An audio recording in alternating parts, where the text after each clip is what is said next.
At my late wife's birthday dinner, I expected only memories and quiet reflection. Instead, my son's wife slid a stack of legal papers across the table, whispering that I needed to sign them for the good of the family. But before the ink could even touch the page, a voice from beyond the grave echoed through the room, stopping my heart and exposing a betrayal so deep it shattered my entire world. My name is Silas Hayes. I am 71 years old. For 40 years, my hands were permanently stained with black motor oil and heavy grease.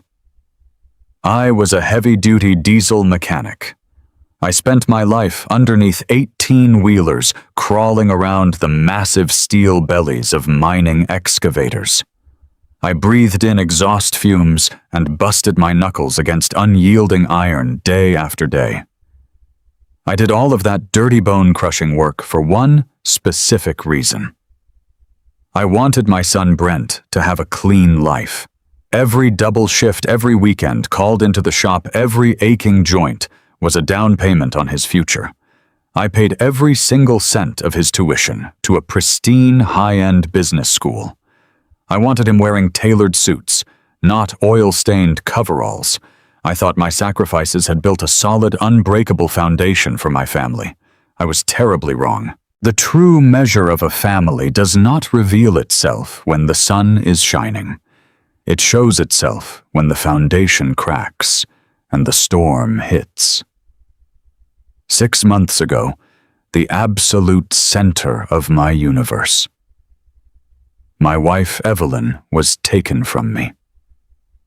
It was pancreatic cancer. It was fast, ruthless, and it tore the soul right out of my chest. Evelyn and I had been married for 45 years. She was the grace in my rough life, the one who turned a mechanic's wages into a beautiful, warm home. Tonight was supposed to be a quiet, respectful evening. It was Evelyn's birthday, the first one without her. I wanted to honor her memory, so I invited Brent, his wife, Chloe, and my 8-year-old grandson, Leo, over for a special memorial dinner. I spent the entire afternoon in the kitchen, slow-cooking Evelyn's famous pot roast, carefully following her handwritten recipe. I hoped the familiar smell of roasted carrots and savory gravy would bring a little warmth back into this cold, empty house. I set her favorite china on the table. I poured the sweet tea. I tried my hardest to create a space for our family to heal together. But from the exact moment they walked through the front door, the atmosphere was thick with a strange, unspoken tension. I noticed Chloe immediately. She was dressed impeccably, wearing an expensive silk blouse and a sharp, tailored blazer. She looked like she was stepping into a hostile corporate boardroom rather than a family kitchen for a memorial dinner. It was her eyes that truly unsettled me. They were cold, calculating, and they kept darting around the room. I watched her slowly catalog the antique grandfather clock in the hallway, the vintage silver serving sets in the china cabinet, and the original oil paintings Evelyn had carefully collected over the decades. She looked exactly like a vulture, assessing a carcass, silently tallying up the dollar value of my grief. Brent, my own flesh and blood, the boy I had broken my back to provide for, completely refused to look me in the eye. He kept his gaze fixed firmly on his plate, or stared intensely at his expensive leather shoes. He shuffled his feet and offered only one-word answers to my questions, actively avoiding any real conversation. The strong, confident businessman I had paid for was nowhere to be found, replaced by a nervous, fidgeting shadow. The only pure thing in the room was little Leo. My grandson was completely silent, sitting hunched over in his heavy oak chair. His small hands were tightly clutching a small, intricate wooden puzzle box. It was a special gift that Evelyn had given him just a few weeks before she passed away. He held on to it as if it were a life raft. He looked terrified.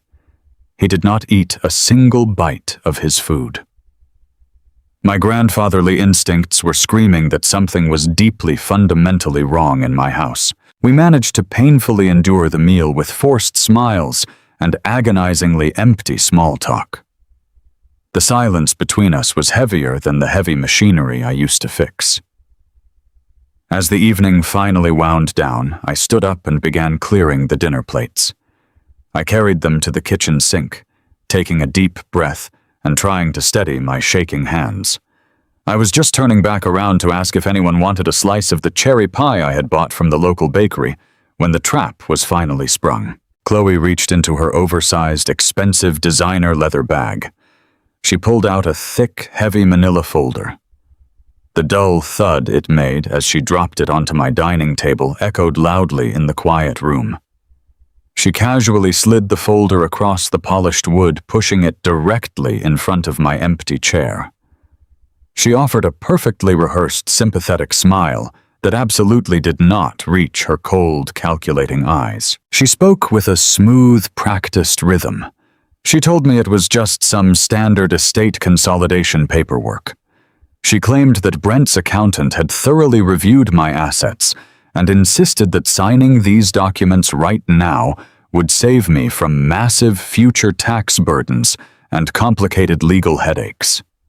She tried to make the handover of my entire life's work sound like a mundane, helpful evening chore. She tapped a manicured fingernail against the top of the file, waiting for me to sit down and blindly sign my life away. Chloe did not just hand me a pen. She practically pressed it into my palm. It was a heavy silver fountain pen, the kind that costs more than a set of premium wrench heads. Her manicured fingers lingered against my rough, calloused skin for a fraction of a second too long. Her smile remained plastered on her face, but her voice lost that sugary sweetness she had been pouring over the dinner table all evening. It dropped an octave, turning flat and subtly coercive. She told me the notary was expecting these forms by Monday morning to avoid severe probate penalties. She claimed the state would take a massive chunk of Evelyn's hard-earned savings if I delayed. I looked down at the thick stack of paper. The legal jargon was dense, typed in tiny print that blurred together without my reading glasses. I had spent 4 decades diagnosing shattered transmissions and blown gaskets by listening to the subtle grind of metal on metal. I knew when a machine was running wrong, and right now, every alarm bell in my gut was ringing. I looked across the table at my son. Brent was staring at his plate, tracing the rim of his water glass with a trembling finger. I asked him if he had read these papers. He would not meet my eyes. He just muttered that it was for the best that Chloe had taken care of the details, so I could focus on resting. Resting. That was the last thing I wanted to do. I shifted my weight in my chair, feeling the solid wood creak beneath me. My thumb traced the smooth barrel of the silver pen. A profound exhaustion washed over me, the kind of bone-deep tiredness that only comes from burying the person you loved for 45 years. Maybe they were right. Maybe I was too old and too worn out to handle complex financial maneuvers. Brent was a businessman. He understood these things. I brought the tip of the pen down toward the signature line at the bottom of the page. The room was suffocatingly quiet. The only sound was the steady ticking of the antique grandfather clock in the hallway. I could feel Chloe holding her breath. Her eyes locked onto my hand with a hungry intensity. She leaned in closer, her expensive perfume masking the lingering smell of Evelyn's pot roast. I pressed the nib of the pen against the paper, ready to surrender my responsibilities. And then a sharp electronic chime shattered the silence. The sound came from the living room, specifically from the wooden mantel above the brick fireplace. It was Evelyn's old tablet. She used to keep it propped up there to play her favorite jazz playlists while she knitted on the sofa. I had not touched the device or even charged it since the day of her funeral. I had simply left it plugged into the wall, a digital ghost sitting among her framed photographs. The chime rang out a second time, loud and startling. Chloe jerked back as if she had been slapped. Brent finally looked up from his plate, his eyes wide and confused. I slowly lifted the pen away from the paper. An automated calendar notification illuminated the tablet screen, casting a pale blue glow across the darkened living room. It was a scheduled alarm set months in advance, programmed to trigger an audio file at exactly 8 o'clock on the evening of her birthday. A soft crackle of static filled the air, followed by a sharp intake of breath. I stopped breathing entirely. It was Evelyn. Her voice was frail, thinned out by the brutal rounds of chemotherapy, but the underlying iron will that I had loved so fiercely was unmistakably present. Silas, her recorded voice, echoed through the silent house, cutting through the heavy tension like a perfectly sharpened blade. If you are hearing this, it is my birthday. I closed my eyes. The sound of her speaking my name hit me with the force of a physical blow. I could almost see her sitting in her favorite armchair recording this message in secret. "I am so sorry I cannot be there with you today," she continued, her tone shifting from sorrow to a sharp, urgent warning. "But you need to listen to me very carefully. If Chloe has put any legal documents in front of you tonight, do not sign them." The blood drained from my face, and a cold shockwave rolled down my spine. The recording played on Evelyn's voice, growing firmer, desperate to protect me from beyond the grave. "Put the pen down, Silas. She has been draining my personal accounts for months. I found the transfers, but I was too sick and too weak to confront her. I knew she would try to take the rest of the estate once I was gone. Do not trust her, and right now, do not trust Brent. Look behind the main electrical breaker box down in the basement. I hid the proof there. I love you, Silas. Be strong." The audio file ended with a soft click.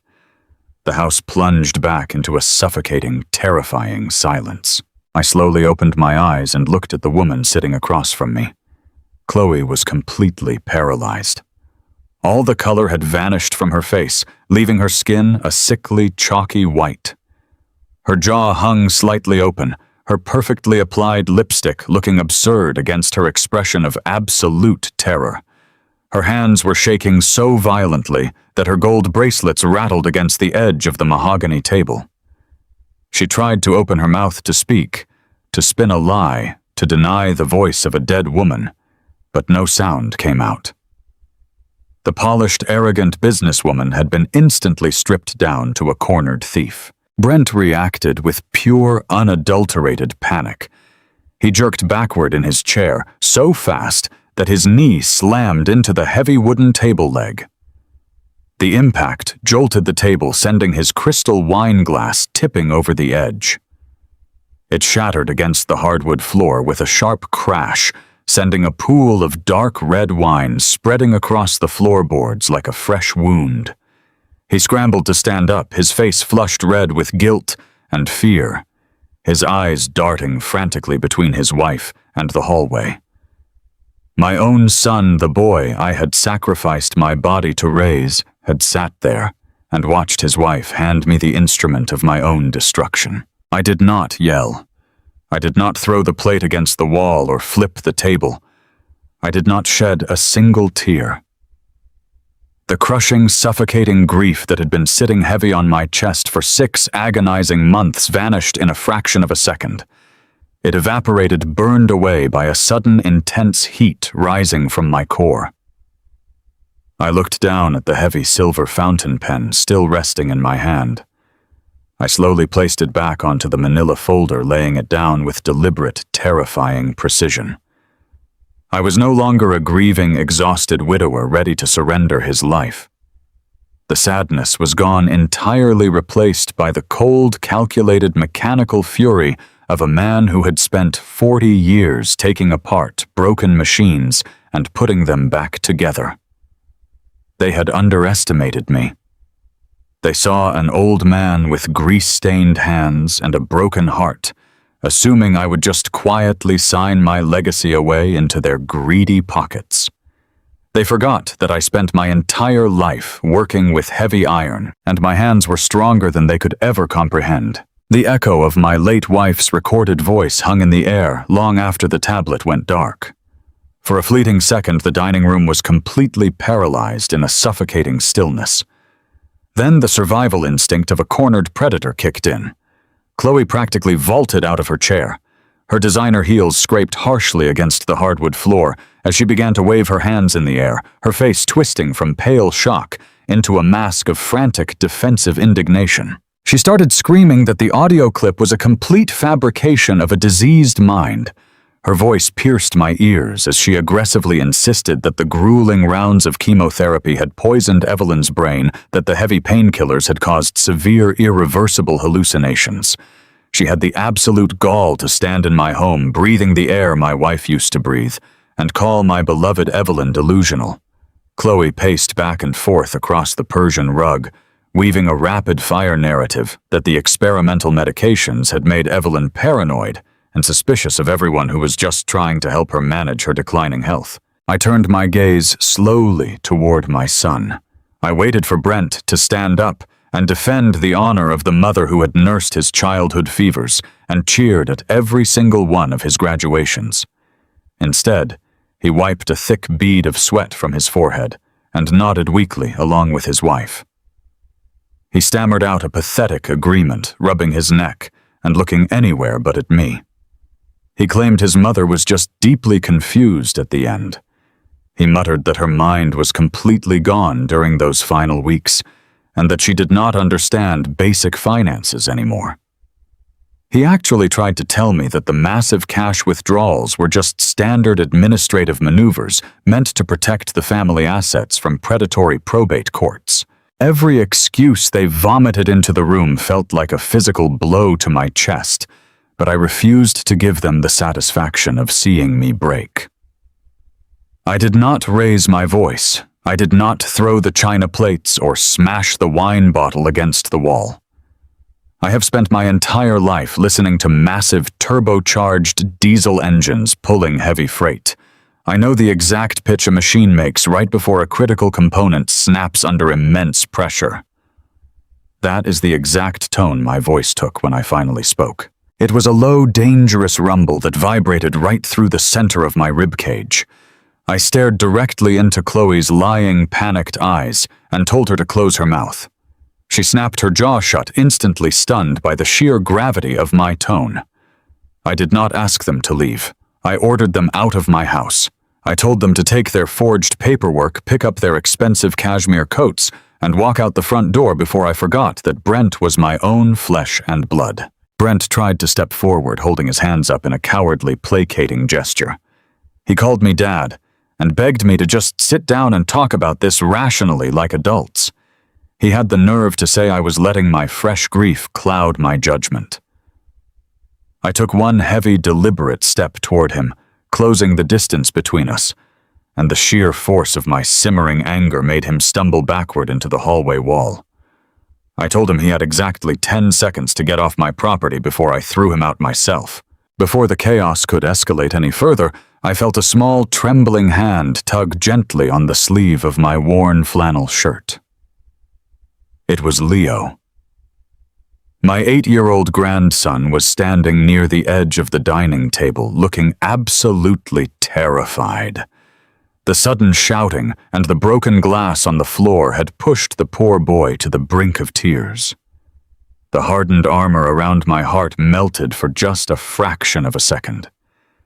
I dropped down to one knee, bringing myself to his eye level, and wrapped my thick arms around his small, shaking shoulders. I held him tightly, pressing my face into his hair, whispering softly that everything was going to be all right, and that his grandfather loved him very much. He squeezed me back with a desperate, crushing grip. In that brief moment of embrace, I felt him shift his weight cautiously. With a swift, practiced motion, he slid his hand down my side and pushed something solid into the deep pocket of my heavy work jacket. I felt the sharp, varnished wooden edges of the puzzle box Evelyn had given him. He did not say a single word, but the silent, urgent pressure of his little hand against my coat told me everything I needed to know. He was trusting me with his most prized possession. Chloe practically lunged forward and snatched Leo by the shoulder, dragging him away from me with unnecessary vicious force. She yanked him toward the front entryway, her heels clicking furiously against the floorboards. She threw open the heavy oak door, shouting a final string of venomous, hollow threats over her shoulder. She told me I was making a massive mistake, and that I would severely regret treating them this way. Brent scurried out right behind her, looking exactly like a beaten dog, refusing to look back at the catastrophic mess he had helped create. The heavy front door slammed shut behind them, the sound echoing like a gunshot through the quiet, empty house. I stood completely still in the foyer for a long moment, listening to their luxury SUV speed out of my driveway. I reached out and slowly turned the brass deadbolt, hearing the solid metallic click lock into place. I fastened the heavy chain lock right above it. I was entirely alone again. A weaker man might have collapsed right there on the woven entryway rug. A different husband might have fallen to his knees and sobbed until his lungs gave out, utterly destroyed by the horrifying realization that his only son was actively conspiring to steal his legacy. But the tears did not come. The time for mourning had officially passed. The profound, paralyzing sorrow that had anchored me to my recliner for the last 6 months was entirely gone. I reached into my pocket and ran my rough thumb over the smooth, intricately carved wood of Leo's puzzle box. I walked past the spilled wine and the abandoned, treacherous legal documents still sitting on the dining table. I went straight to the utility closet in the hallway and grabbed my heavy industrial-grade aluminum flashlight. The cold metal casing felt intimately familiar and intensely reassuring in my firm grip. I flicked the heavy switch, sending a blinding, focused beam of bright white light cutting through the dim shadows of the house. I turned my back on the dining room and walked deliberately toward the basement door. My beloved wife had left me a final, crucial set of instructions, and I was going to follow them to the absolute letter. The wooden stairs groaned under my boots as I descended into the cold belly of the house. The basement smelled of damp earth and old pine. Tonight it felt like entering a tomb. The heavy industrial flashlight in my hand cut a brilliant white path through the shadows, guiding me straight toward the utility room. My heart hammered a steady rhythmic pulse against my ribs. I did not feel the exhaustion of a man in his 70s. I felt the raw, coursing adrenaline of a father who had just realized his home had been invaded by scavengers. I stood in front of the gray metal breaker box. Evelyn never came down here. She hated the spiders and the dust. For her to hide something in this specific spot meant she had planned her final act of defiance with absolute, terrifying precision. I traced the perimeter of the metal casing with my fingertips. The drywall felt perfectly smooth, but as I pressed my palm against the surface just below the panel, there was a slight give. It was a hollow cavity. I walked over to my pegboard and grabbed a heavy steel claw hammer and a sharp utility knife. Returning to the wall, I drove the blade deep into the painted gypsum. I scored a large rectangle around the hollow space, using the brute strength I had built over decades of breaking loose, rusted lug nuts. With the claw of the hammer, I ripped the drywall away. Chunks of white plaster and powdery dust cascaded onto the concrete floor. I tore out the insulation, ignoring the fiberglass scraping against my bare knuckles. Deep inside the dark cavity sat a heavy fireproof lockbox wedged securely between two thick wooden wall studs and a cluster of thick copper wiring. I reached into the wall and pulled it free. The box was made of solid steel. I carried it over to my workbench and set it down under the bright shop light. A simple combination dial secured the latch. I closed my eyes for a fraction of a second, thinking of the woman who had shared my life. I spun the dial to her birth month, then the day, and finally the year. The heavy metal lock clicked open with a satisfying, decisive snap. I lifted the lid. The box did not hold jewelry or old family photographs. It was packed tight with thick stacks of crisp financial documents. I pulled my reading glasses from my shirt pocket and began to examine the papers. They were monthly statements from a private independent banking account Evelyn had maintained for decades. She always kept a separate fund for her personal hobbies and quiet investments. We never kept secrets from each other, but we respected our individual spaces. Now, looking at the columns of numbers, my stomach twisted into a painful, suffocating knot. I flipped through the pages, my eyes scanning the transaction logs from the final 8 months of her life. During the exact period when Evelyn was undergoing grueling, destructive rounds of chemotherapy, the account had been methodically bled dry. I saw massive, unnatural wire transfers. $10,000 moved on a Tuesday. $15,000 transferred just 2 weeks later. $20,000 vanished while she was recovering from a major surgery. I dug deeper and found the printed transfer authorization slips. I stared at the signature line. It read Evelyn Hayes, but the elegant, sweeping cursive my wife had used to sign 45 years of birthday cards was completely wrong. The loops were too tight and the pressure was too even. It was a meticulous, deeply calculated forgery. I traced the routing numbers to the destination account. The receiving entity was listed as a private limited liability company. The registered corporate name jumped off the page and punched me right in the jaw. It was Chloe S. maiden name. My daughter-in-law had not just been making polite conversation during those long afternoons, sitting by Evelyn S. hospital bed.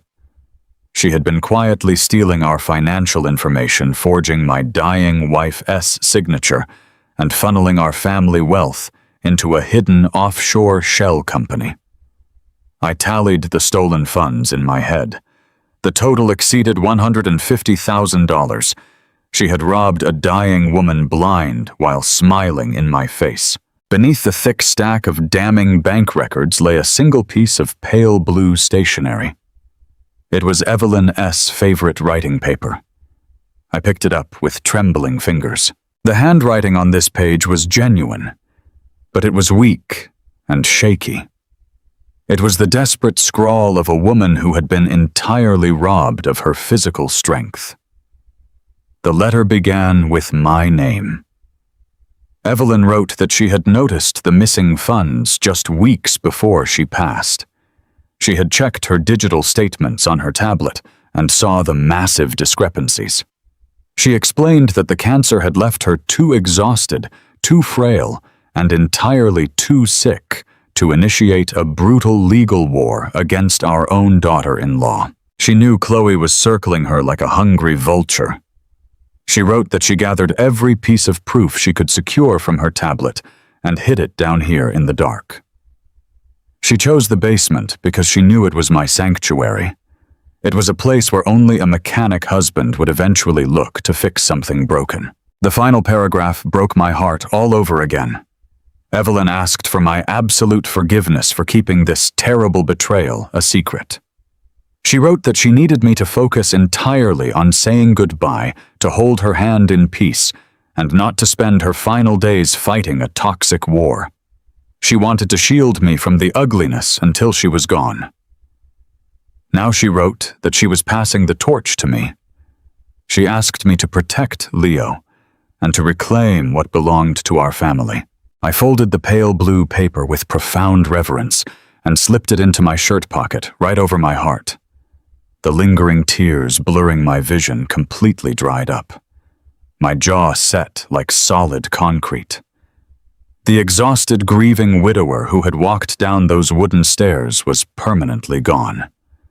Evelyn had given me my final set of blueprints, and I was going completely to work. The kitchen felt fundamentally different now.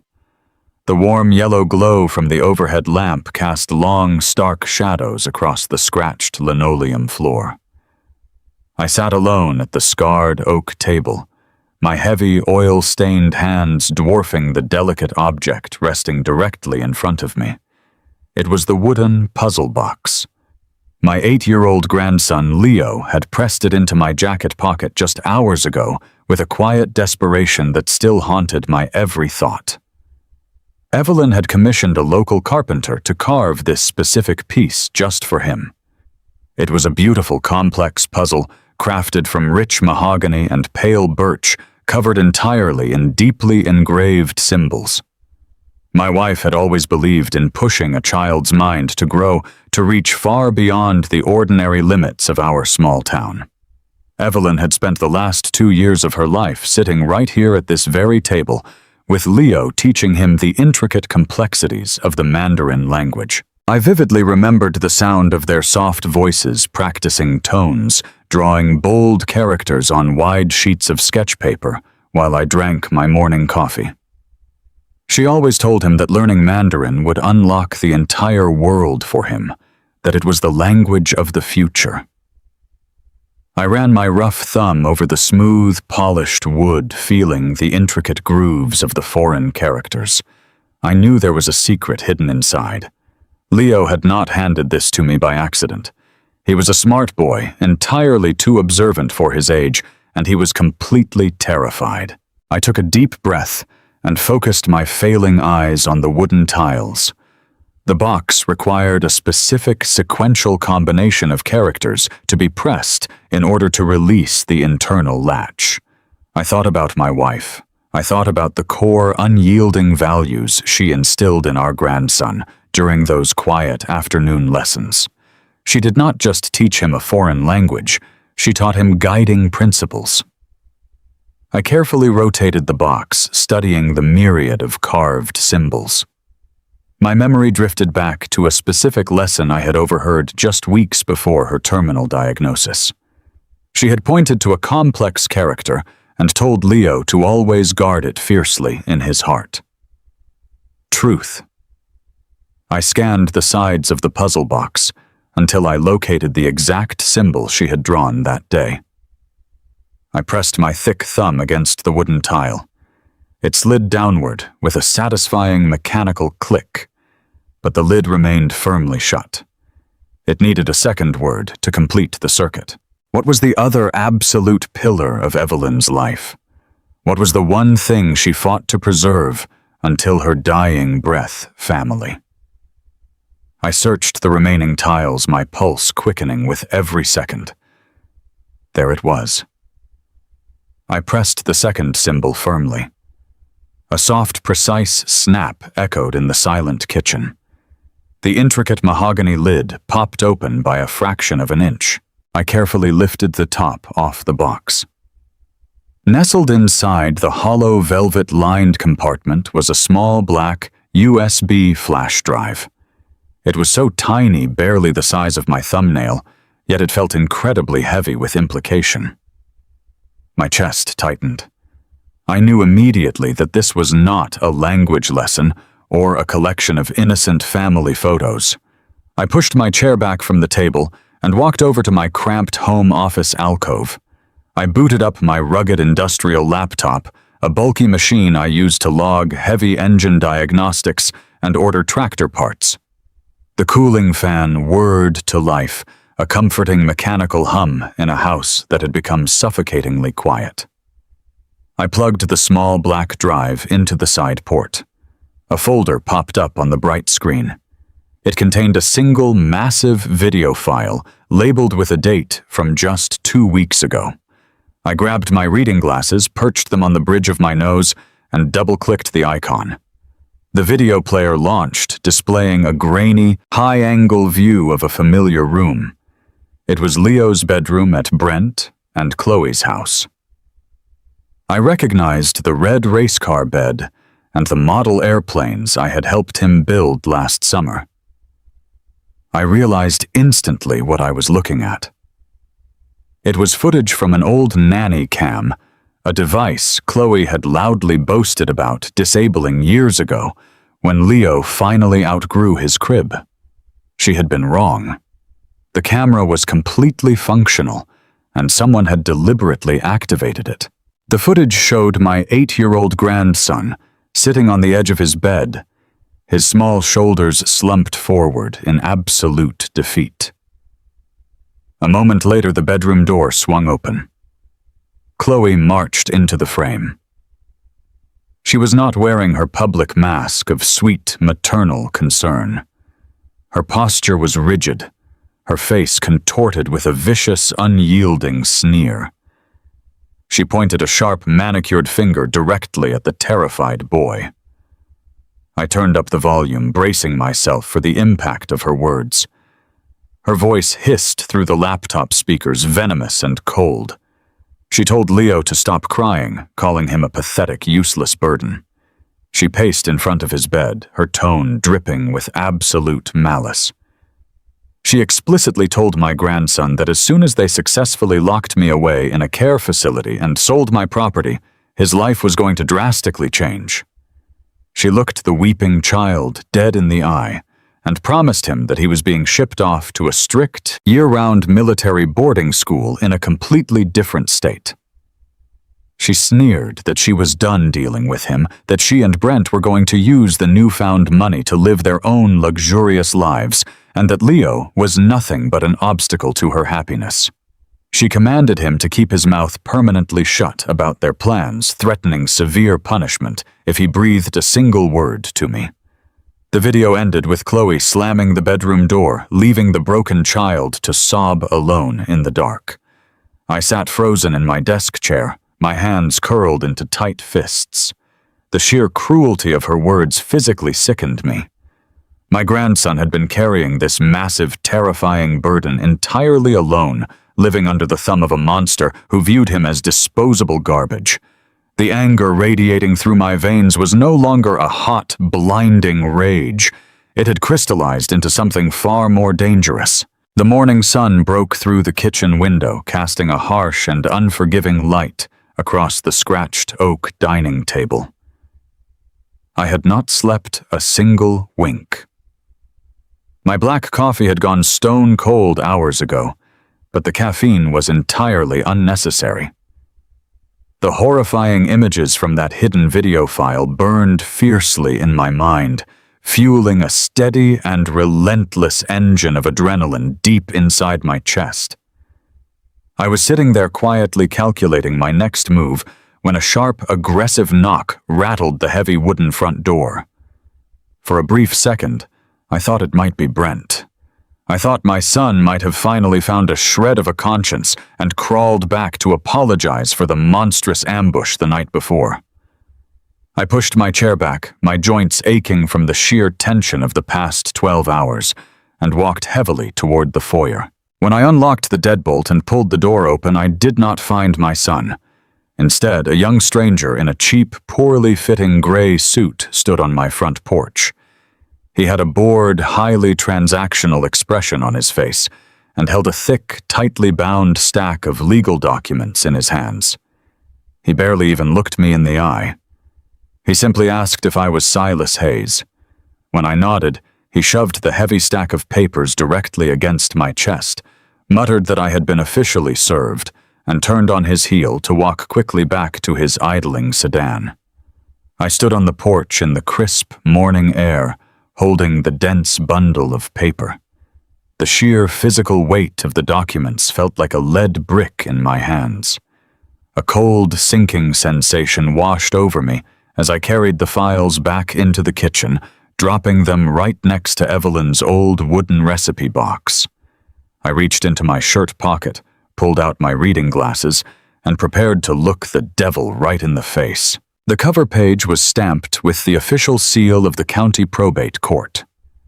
The bold black letters across the top read, "Petition for Emergency Guardianship."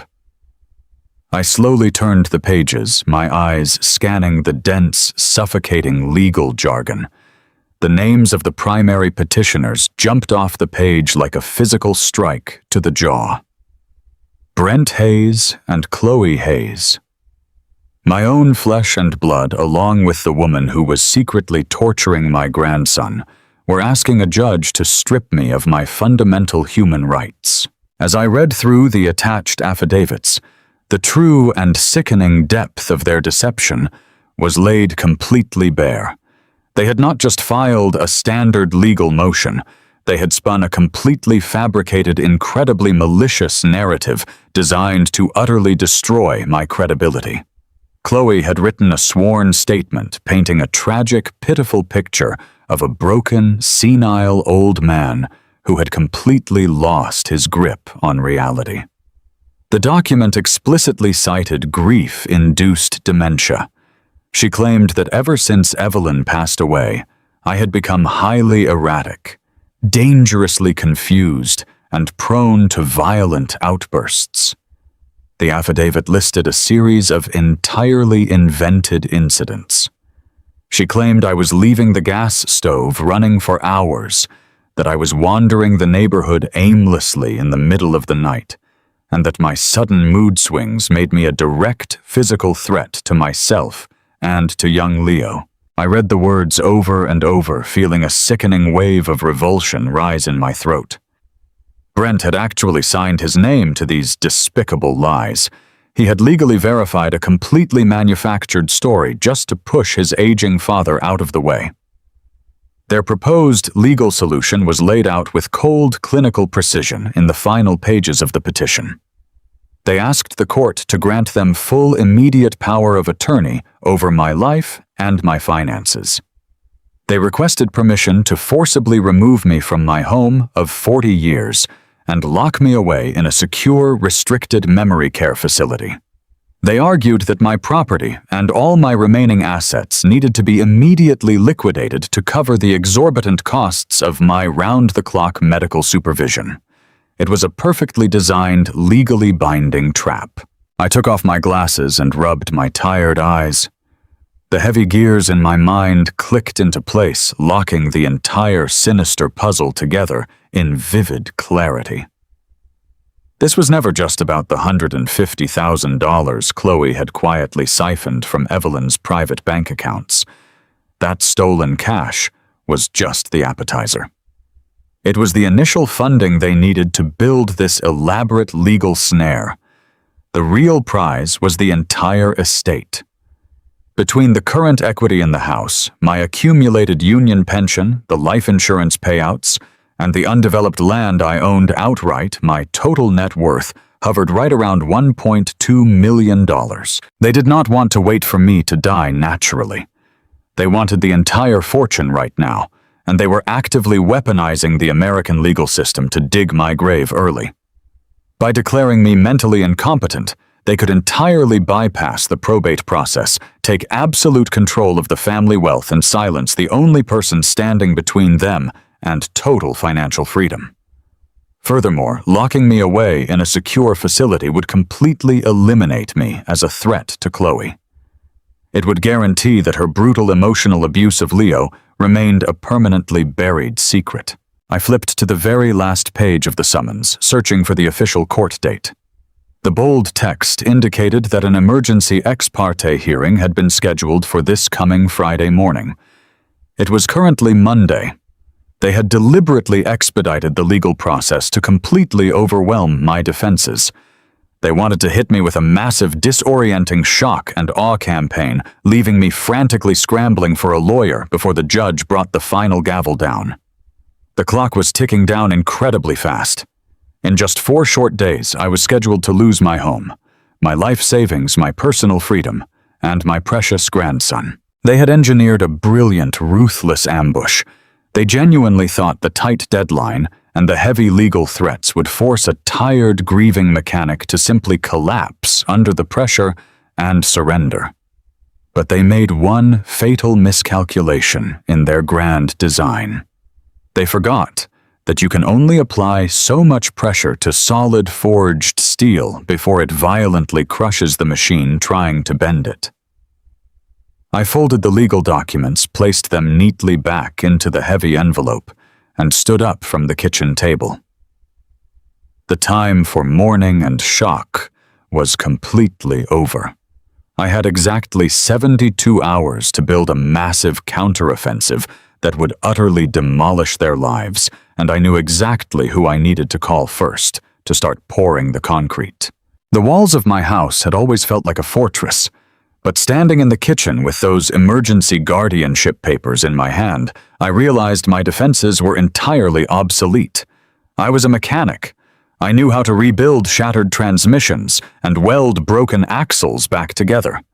I understood the honest, brutal logic of heavy machinery. But this was a different kind of warfare. Chloe and Brent were using complex legal maneuvers, forged medical affidavits, and stolen wire transfers.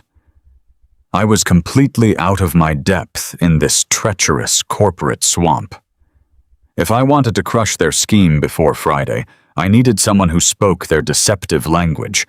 I needed a predator of my own. I picked up my phone and dialed a number in Chicago. I called Diane. Diane was Evelyn's older sister. While my wife had been the gentle, nurturing heart of our family, Diane was the absolute razor-sharp edge. She had spent the last 35 years working her way up the ranks to become a senior forensic auditor at one of the most ruthless accounting firms in the Midwest. She spent her days hunting down corporate embezzlers, dismantling fraudulent tax shelters, and sending white-collar criminals to federal prison. She loved Evelyn fiercely, and she had never fully trusted Chloe. When she picked up the phone, her voice was brisk and professional. I did not waste time with small talk.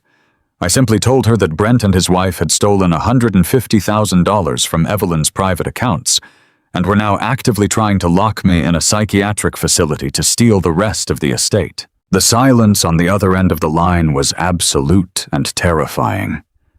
For a long moment, I only heard the steady, even rhythm of her breathing.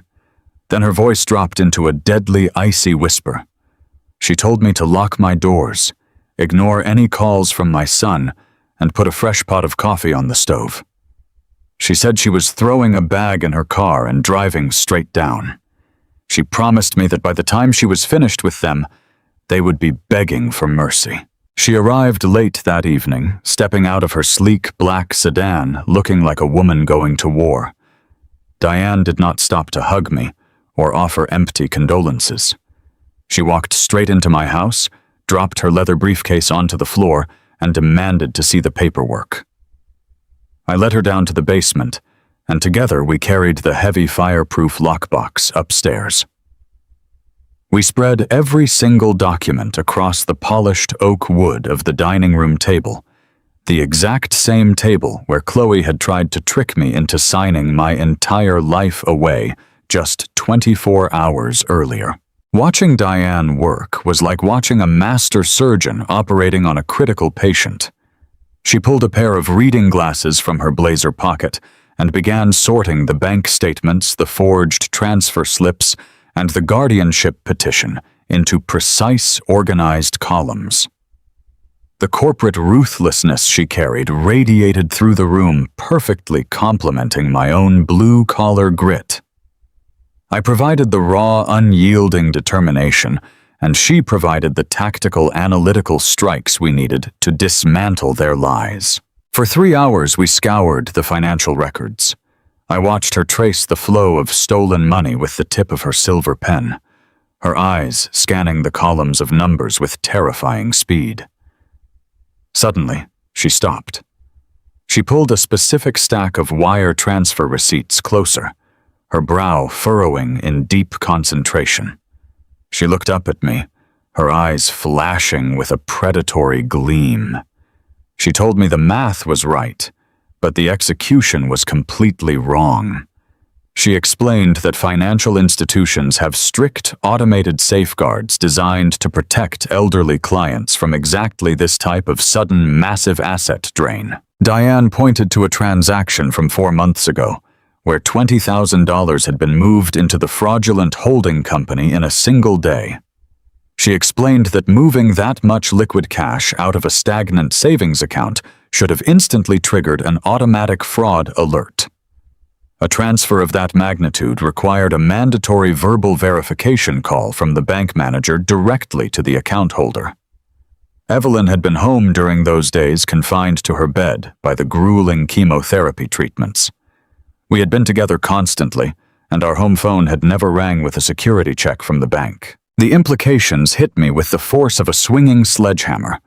Chloe could fake a signature on a piece of paper, but she could not magically bypass the digitized security protocols of a major financial institution from her laptop.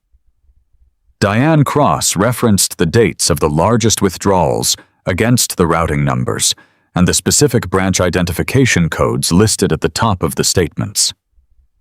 Every single one of the fraudulent wire transfers had been processed manually through the exact same local branch located just 3 miles from my house. The conclusion was undeniable. Chloe was not some brilliant criminal mastermind operating a sophisticated hacking scheme. She was a greedy, arrogant opportunist who had found a weak link in the chain. Diane leaned back in her chair, a grim, satisfied smile creeping across her face. She looked at me and stated the absolute reality of our situation. Chloe had an active accomplice working inside the local bank branch. She had found a corrupt employee willing to manually push those massive transfers through the system, deliberately bypassing the mandatory fraud alerts and silencing the verification protocols in exchange for a cut of the stolen money. My chest tightened with a fresh surge of vindicated anger. We did not just have evidence of simple theft anymore. We had the foundational proof of a coordinated criminal conspiracy. Diane closed her notebook with a sharp, decisive snap. She told me that whoever had approved those specific transactions had left a permanent digital fingerprint in the bank system. All we had to do was find the banker, corner him, and break his spirit. If we could force the inside man to turn on Chloe, her entire fabricated narrative would collapse into dust. I looked at the scattered papers, feeling the heavy, righteous indignation of a father ready to protect his family at any cost. We had our target, and the hunt was officially on. Diane did not need much time to find the weak link in their operation. By Tuesday afternoon, she had cross-checked the employee identification codes on the transfer receipts against the public registry of the local bank branch. The authorization numbers all belonged to one specific individual. The branch manager was a man named Gregory Langdon. He was exactly the kind of guy I expected to be caught up in this mess. Diane managed to pull up his social media profiles. Greg was a man in his late 30s who desperately wanted to project an image of massive wealth. He wore custom-tailored suits and posted pictures from expensive weekend trips to coastal resorts. Diane possessed a forensic eye, and she quickly noticed the subtle cracks in his financial facade. He was heavily leveraged, carrying massive debt on a luxury sports car and a mortgage he could barely afford. A man drowning in debt will happily look the other way for a quick cash payout. I did not want to confront him inside the bright, sterile lobby of the bank, where he felt safe behind his polished mahogany desk and security cameras. I needed him entirely vulnerable. I parked my old truck at the far end of the employee parking lot, just as the sun began to dip below the horizon. The lot slowly emptied out as the tellers and loan officers headed home to their families. By 7 in the evening, the only vehicle left under the buzzing amber streetlights was a sleek, incredibly expensive imported sports coupe. It was his absolute pride and joy. I zipped up my canvas work jacket against the biting evening chill and leaned against the cold metal of his driver's side door. I had spent countless hours in my life waiting for a stubbornly seized bolt to finally break loose under the pressure of a heavy wrench. I knew exactly how to be patient. 10 minutes later, the heavy glass doors of the bank pushed open. Greg walked out briskly, clutching a designer leather briefcase.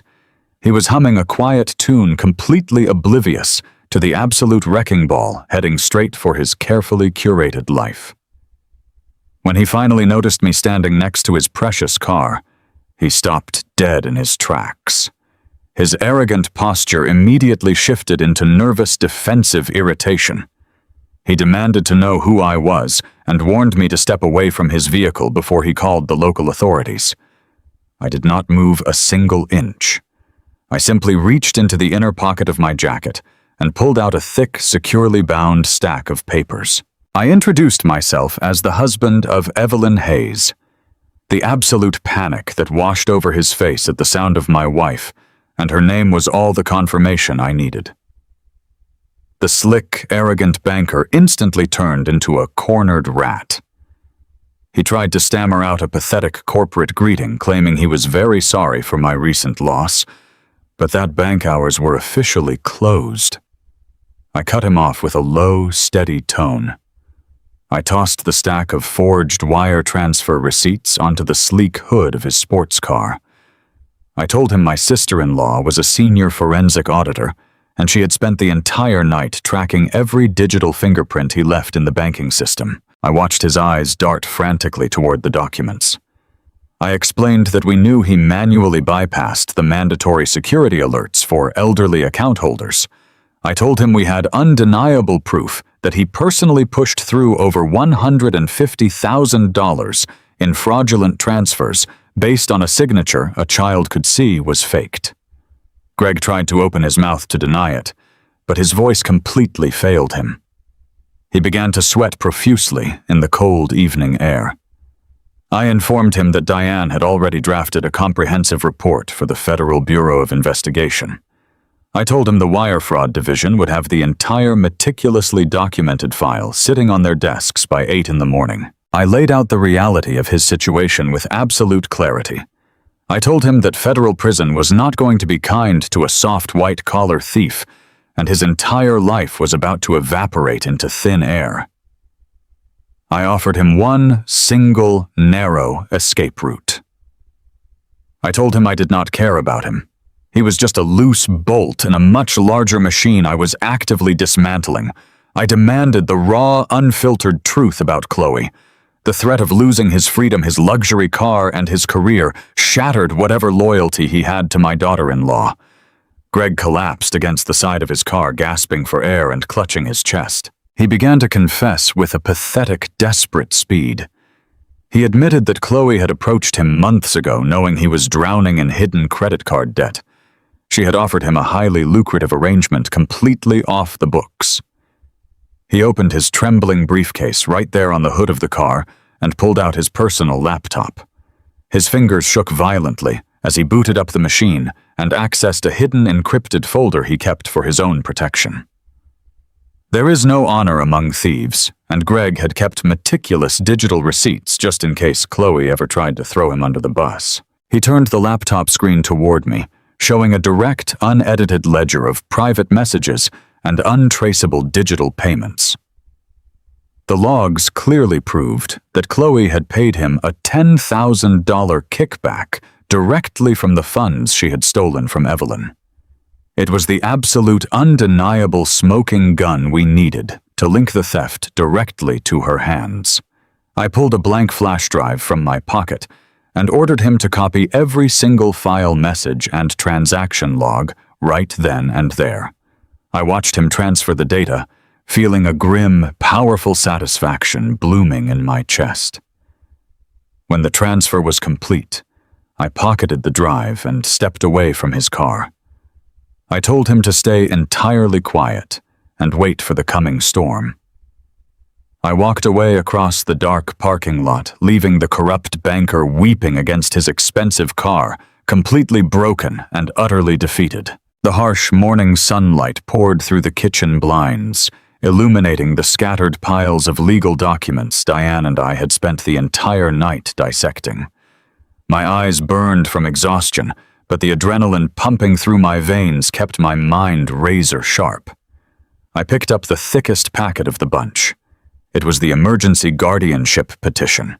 The document was a masterpiece of legal fiction designed to strip away my autonomy with swift, brutal efficiency.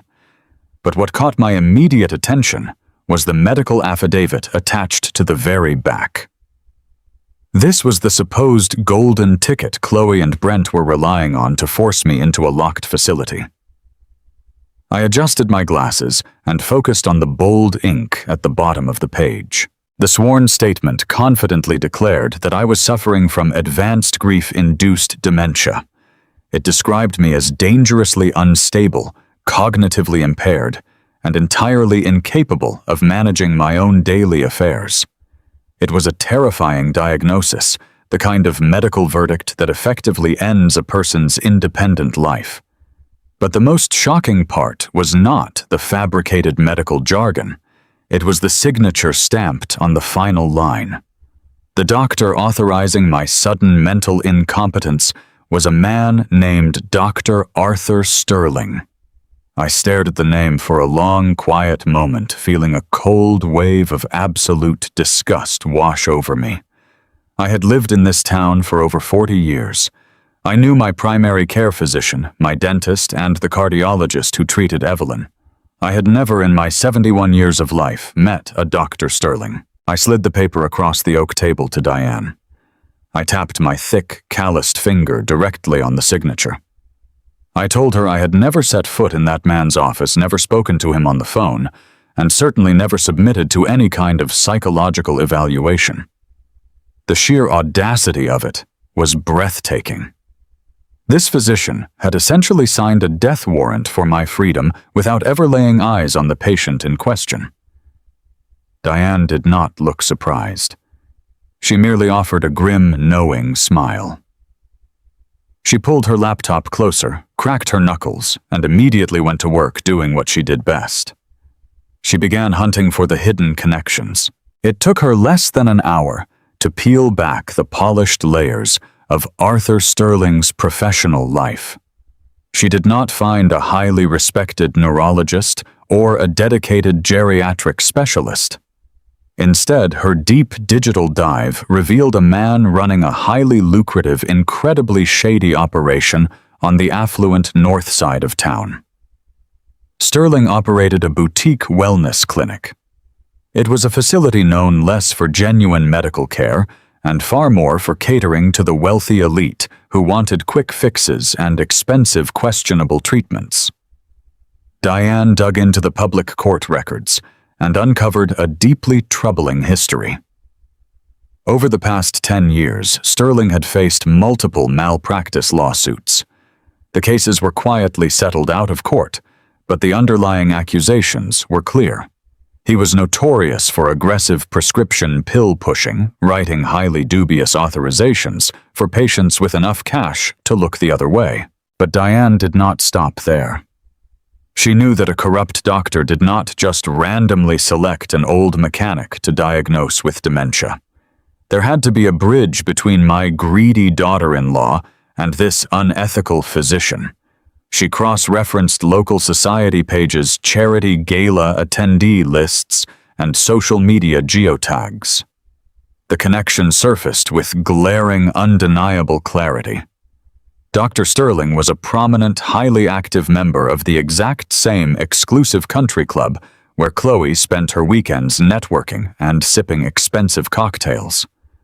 They ran in the exact same wealthy, pretentious circles. The entire picture locked into place with a sickening thud. Chloe had not found a legitimate doctor to evaluate my grief. She had simply reached into her network of privileged acquaintances and bought a signature from a man who prioritized easy money over his medical oath. I stood up from the table, my joints aching, but my resolve hardening into solid iron. Having a theory was not enough. In a courtroom, a slick lawyer could easily dismiss a country club connection as pure coincidence. I needed undeniable concrete proof that Sterling was running a cash for diagnoses operation. I needed to catch him in the act completely unaware and get him to confess his methods on the record. If he was arrogant enough to sign away an old man's life without a single consultation, he was arrogant enough to slip up if pushed by the right kind of pressure. I walked over to the landline phone mounted on the kitchen wall. I was not going to send a lawyer or a private investigator to do this job. I needed to look the devil right in the face myself. I dialed the number for the wellness clinic, lowering my voice to a gruff, tired register. When the receptionist answered, I did not use my real name. I introduced myself as Harrison Miller, an out-of-town retiree looking for a highly discreet private consultation regarding a sensitive family matter. I requested the earliest available opening, insisting I was willing to pay out of pocket, completely bypassing health insurance channels. The promise of untraceable cash worked exactly as I anticipated. The receptionist magically found an opening for that very afternoon. Diane watched me hang up the phone, her eyes shining with fierce approval. She opened her briefcase and pulled out a small, highly advanced digital recording device. It was sleek, completely unnoticeable, and designed to look exactly like a standard black ink pen.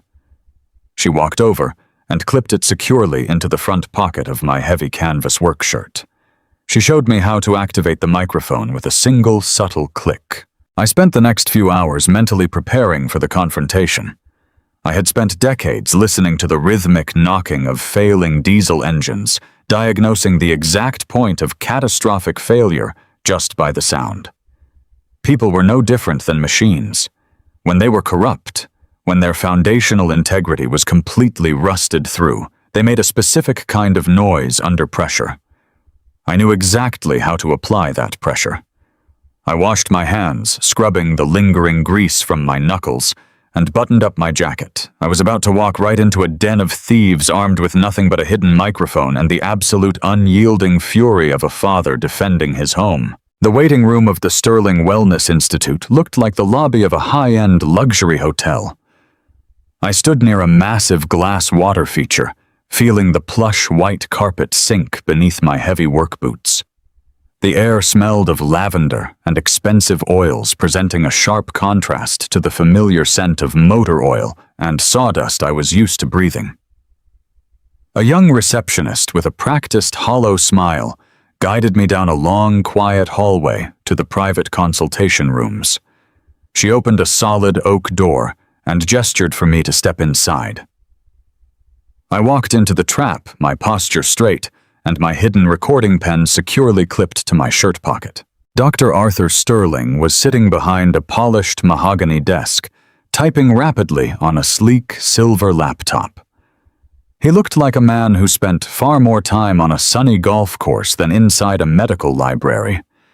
He wore a tailored navy suit, entirely lacking the traditional white coat of a practicing physician. He did not bother to look up when I entered his domain. He simply gestured toward a plush leather armchair and muttered a generic greeting. He assumed I was just another wealthy client looking for an expensive vitamin drip or a discreet prescription refill. I did not sit down. Instead, I reached behind me and grasped the solid brass handle of the office door, pushing it firmly shut. The heavy wooden frame clicked into place, and with a swift, deliberate motion, I turned the deadbolt lock. The sharp metallic snap echoed loudly in the silent room. That noise finally caught his undivided attention.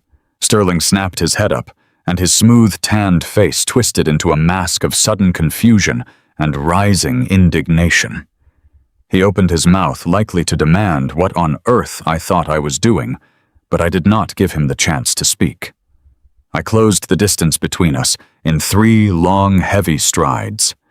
I reached into my jacket, pulled out the folded copy of the emergency guardianship petition, and slammed it down flat onto the center of his pristine desk. The loud smack of my calloused hand hitting the polished wood made him flinch violently in his leather seat. I stared right down into his wide, startled eyes and introduced myself. I told him my name was Silas Hayes, the man he had legally condemned to a locked psychiatric ward without ever bothering to evaluate my mind. All the color drained instantly from the doctor's face. The arrogant, untouchable country club physician vanished in a heartbeat and was replaced by a cornered, terrified amateur who suddenly realized he had swam into incredibly deep waters. He started to stammer, pushing his rolling chair backward, trying to put physical distance between us. He sputtered a weak, pathetic excuse, claiming there must be some sort of clerical error made by his negligent staff. I leaned heavily over the desk, planting my rough knuckles on the wood, casting a long, imposing shadow over his shrinking frame. I lowered my voice to a dangerous, rumbling pitch that vibrated with raw authority. I told him to save the pathetic lies for a probate judge. I explained that I already possessed all the answers, and I was only here to see if he was smart enough to save his own skin. Then I dropped the name Gregory Langdon right into the dead air of the room. I watched his physical reaction with the utmost precision. The exact moment I mentioned the local bank manager Sterling stopped breathing altogether. I bluffed with absolute unwavering conviction, projecting the confidence of a man holding a winning hand. I told him that Greg had already broken under the immense pressure of a forensic audit. I fabricated a compelling story that the cowardly banker had spilled his guts the night before, explicitly naming Dr. Sterling as a key player in a massive coordinated fraud ring. I warned him that the federal authorities were already mobilizing building a racketeering case based on the stolen wire transfers and forged medical documents. I let the absolute weight of a federal prison sentence hang heavily in the air, watching him completely suffocate under the imaginary pressure. He cracked exactly like a brittle, rusted pipe subjected to maximum torque. Sterling buried his face in his manicured hands, and his breath began coming in ragged, panicked gasps. He started talking immediately, with his voice taking on a frantic, desperate whisper. He was desperately trying to shift the criminal blame away from himself to save his own miserable career. He confessed everything right into the hidden microphone resting innocently in my front pocket.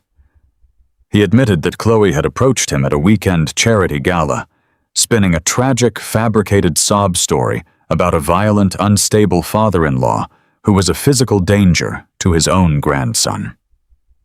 He admitted that he fully knew the dementia evaluation was completely fake from the very beginning. The details poured out of him like a ruptured dam.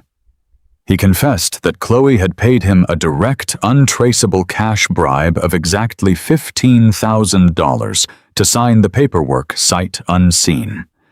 He acknowledged that the money came directly from the funds she had illegally siphoned from my late wife's private accounts. He whimpered like a beaten dog, claiming that he only signed the document as a personal favor to a wealthy friend, and that he was unaware of the financial theft she was pulling behind the scenes. He begged me to believe his fragile excuses, pleading that he would gladly retract the medical affidavit and testify against Chloe in open court if I just kept his name out of the impending federal investigation. I slowly stood up straight, feeling the immense, righteous power of a father who had just secured the ultimate weapon to protect his family. I had successfully cornered the predator and extracted the exact confession I needed to completely destroy their malicious legal ambush. I did not promise him a single ounce of mercy or offer him any sort of favorable deal. I simply let the crushing silence do the talking for me. I turned around, unlocked the heavy oak door, and walked right out of the clinic into the bright afternoon sun. The trap was now fully armed and heavily loaded with irrefutable proof of a conspiracy to commit elder fraud. Diane and I had the forged documents, and the recorded confession from that crooked doctor safely locked away. We possessed enough raw ammunition to blow their emergency guardianship petition right out of the water. But as I sat at my kitchen table drinking another cup of bitter black coffee, I knew merely defending myself was no longer sufficient. If we just blocked their petition, Chloe and Brent would simply retreat, regroup, and find another insidious angle to attack my family. They would still have custody of my grandson. They would still subject Leo to that horrific daily abuse. I needed to obliterate her credibility so thoroughly that no family court judge would ever allow her within 50 miles of that boy again. I asked Diane if her corporate firm utilized external investigators for their heavy fraud cases. She gave me a sharp nod and immediately handed me a business card for a man named Victor. He was an ex-federal agent who specialized in deep background surveillance and asset tracking. He did not play by polite society rules. I hired him on the spot, wiring him a hefty retainer from my personal savings account. I gave him exactly 48 hours to turn Chloe inside out and bring me every dirty secret she was hiding. The waiting period tested every last ounce of my patience. I spent those 2 days working furiously in my garage, systematically rebuilding a shattered carburetor on an old tractor. The physical labor kept my hands busy, but my mind was constantly racing. I kept picturing my grandson trapped in that house, tiptoeing around a woman who viewed him as disposable garbage. Every strike of my wrench against the steel felt like a countdown. I knew Chloe was out there confidently preparing her fake tears for the upcoming Friday hearing, assuming she had already won the war. She believed she was hunting an easy target, an old grieving mechanic who would quietly surrender his home and his mind. She had no idea that the hunter was actively being hunted. Victor called me late Wednesday afternoon. His voice was devoid of emotion, rough and transactional. He told me to meet him at a quiet diner situated on the county line, far away from the affluent neighborhoods where my daughter-in-law spent her days.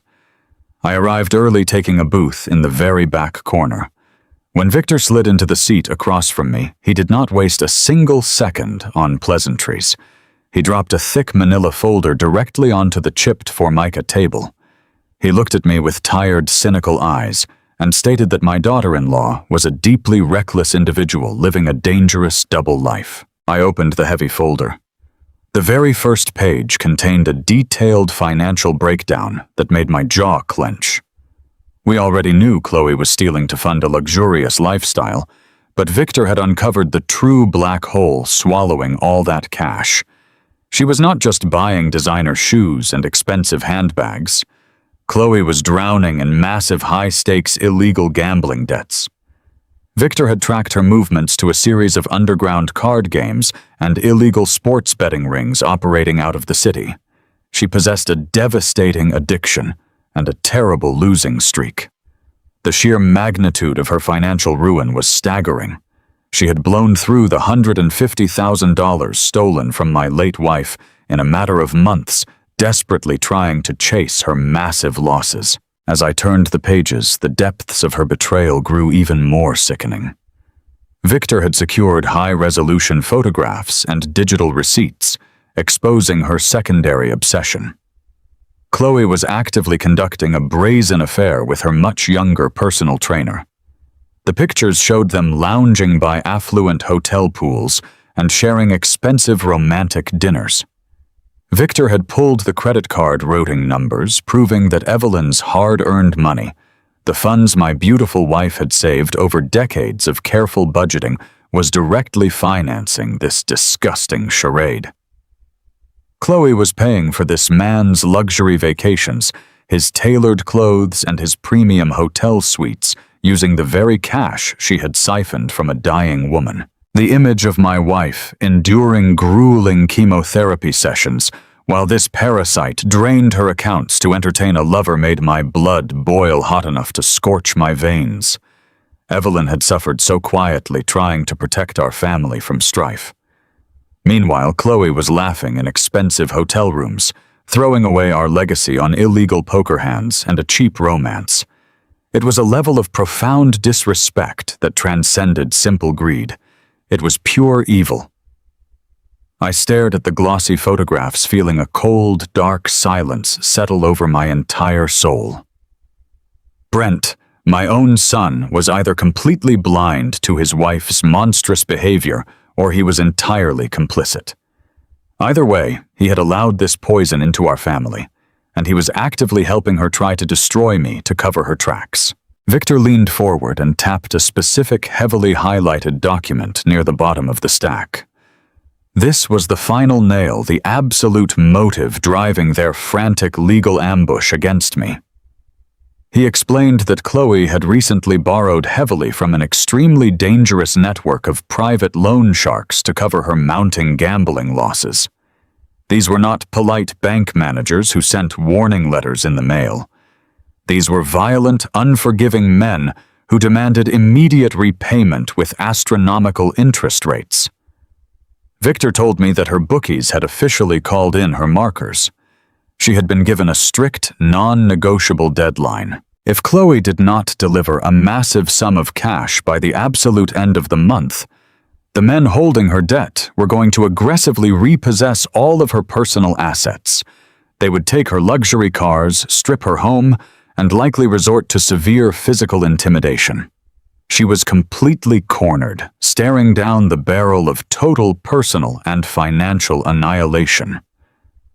That was the exact reason they had suddenly filed the emergency guardianship petition against me. They did not just want my savings. They desperately needed to liquidate my entire $1.2 million estate immediately to save her own skin. I was nothing but a sacrificial lamb meant to satisfy the wolves she had carelessly invited into her life. I closed the manila folder, sealing the toxic evidence inside. I looked across the table at the private investigator and thanked him for his meticulous work. I paid his final invoice in cash and walked out of the diner into the fading afternoon light. The cool breeze washed over my face, clearing away the residual shock. I finally possessed the complete picture. Chloe was fighting out of sheer reckless desperation, trying to bury her massive illegal debts beneath the manufactured tragedy of my supposed dementia. She believed she had orchestrated the perfect, flawless crime. But she had made the ultimate mistake. She had left a massive trail of undeniable proof, and now I held the exact blueprints to her entire destruction. I slid into the driver's seat of my truck, placing the dossier firmly on the passenger seat. Friday morning was fast approaching, and I was fully prepared to burn her imaginary world straight to the ground. The rain fell in heavy, rhythmic sheets against the windshield of my truck as I sat parked outside the old Silver Spoon diner. It was Thursday evening, just hours before the court hearing that was supposed to end my freedom. The neon diner sign buzzed through the gray mist, casting a harsh pink glow across the wet asphalt. I had spent the last 3 days uncovering a mountain of toxic secrets, building an absolute fortress of evidence alongside Diane and Victor. I knew Chloe was a monster. I knew she had orchestrated the theft, the fake diagnosis, and the psychological torture of my grandson. But a tiny, fragile shard of hope still stubbornly clung to the bottom of my heart. I needed to look my only son in the eye.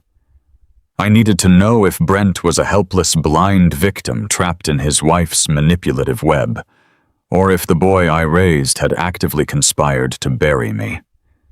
I watched him pull his expensive sedan into the lot.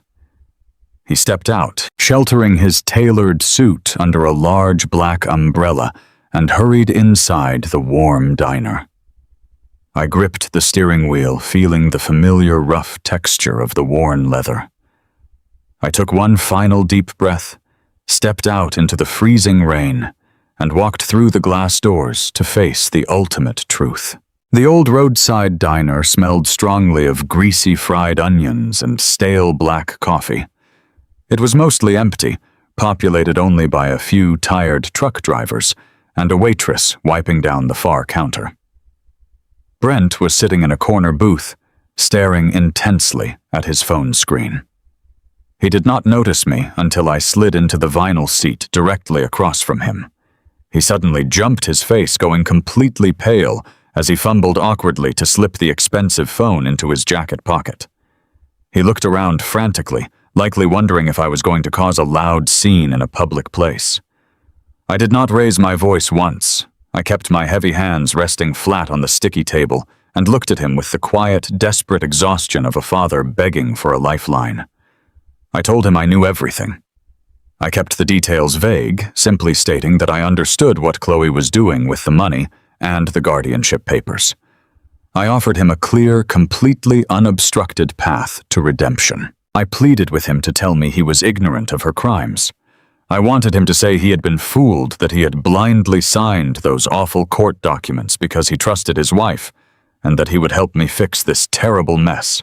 I waited for the shock to register on his face. I waited for the apologies and the tears of a son who had just realized the horrifying magnitude of his wife's betrayal. Instead, Brent let out a long, heavy sigh. He rubbed his temples with a gesture of profound annoyance, leaning forward and resting his elbows on the table. The look in his eyes was not guilt or horror. It was pure, unadulterated resentment. He looked at me with an icy, calculating gaze and told me to drop the pathetic victim act. He admitted everything right there, over a cup of lukewarm coffee.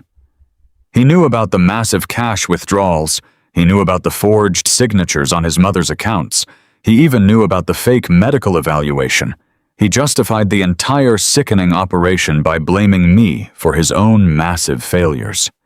He angrily whispered that his tech startup had completely collapsed 6 months ago, leaving him drowning in silent debt. He claimed that Evelyn and I were sitting on a fortune we did not even need hoarding wealth, while he struggled to maintain his comfortable lifestyle. He told me he deserved an early inheritance. His words struck me like physical blows, but he was not finished. Brent had the absolute nerve to tell me that I had failed him as a provider. He claimed that taking the money now was the only logical solution to protect the family image. He completely dismissed the theft from his dying mother as a simple, necessary administrative adjustment. Then he delivered the final crushing blow. He leaned back in his booth, smoothing the lapels of his suit, and told me to just cooperate. He told me to go to the assisted living facility quietly. He promised that if I simply surrendered the house and the assets without a fight, he would make sure I had a comfortable room with a nice window. He warned me that fighting the emergency guardianship petition would only embarrass me and ruin his reputation. He honestly believed he was being merciful. He sat there sipping his water, entirely convinced that I would simply fold my hand and walk obediently into a locked cage so he could pay off his secret debts. The last remaining fragment of parental love I held for him withered and turned to complete ash. The boy I had taught to ride a bicycle, the son I had worked double shifts to send to a good college, was entirely gone. In his place sat a cold, greedy parasite who viewed my life as nothing more than a financial transaction. I did not scream. I did not flip the table or curse his name. The sorrow had completely evaporated, leaving behind a cold, absolute resolve. I looked at the miserable stranger sitting across from me and told him he had made his final choice. I would not allow him to destroy Leo or disrespect his mother's sacred memory. I slowly stood up from the worn leather booth, pulling my jacket tight, turning my back on him without uttering another single word.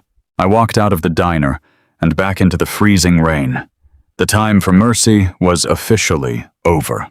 Tomorrow morning we were going to probate court, and I was going to burn his entire selfish world straight to the ground.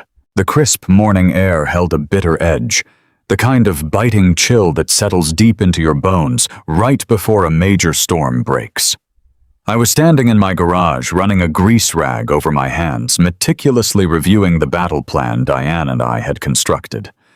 We were fully prepared to walk into probate court the following day and dismantle the fraudulent guardianship petition piece by piece. We had the forged bank statements, the hidden nanny camera footage, and the audio confession from that corrupt country club physician. I believed we controlled the tempo of this war. I underestimated the sheer erratic desperation of a cornered animal.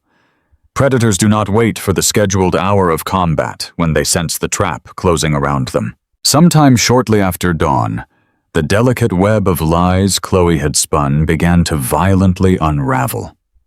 Diane had initiated a preliminary freeze on Evelyn's accounts through the corporate fraud division, a standard administrative maneuver to lock the remaining assets before the hearing. That simple action triggered a cascading panic. I can only imagine the frantic, breathless phone call Chloe received from a terrified Gregory Langdon. The slick bank manager must have realized his career was completely over and warned her that federal investigators were actively breathing down their necks. Chloe suddenly understood that the polished illusion she had presented to the world was collapsing into dust. Her massive illegal gambling debts were still looming. Her personal trainer lover was suddenly cut off from his endless supply of stolen cash, and the authorities were circling. When narcissistic, greedy people realize they are losing control, they always strike out at the most vulnerable target within their immediate reach. For Chloe, that target was my 8-year-old grandson. She knew Leo had witnessed her cruelty. She knew he understood far more than he let on. In her panicked, frantic mind, the boy was a massive liability that needed to be permanently removed from the board before the judge could ask him any difficult questions. She decided to drastically accelerate her vile agenda. I felt a sharp, sudden vibration in my front pocket.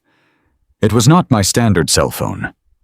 It was the cheap, prepaid burner device I had secretly slipped into Leo's backpack weeks ago, explicitly instructing him to only use it if he was in immediate physical danger.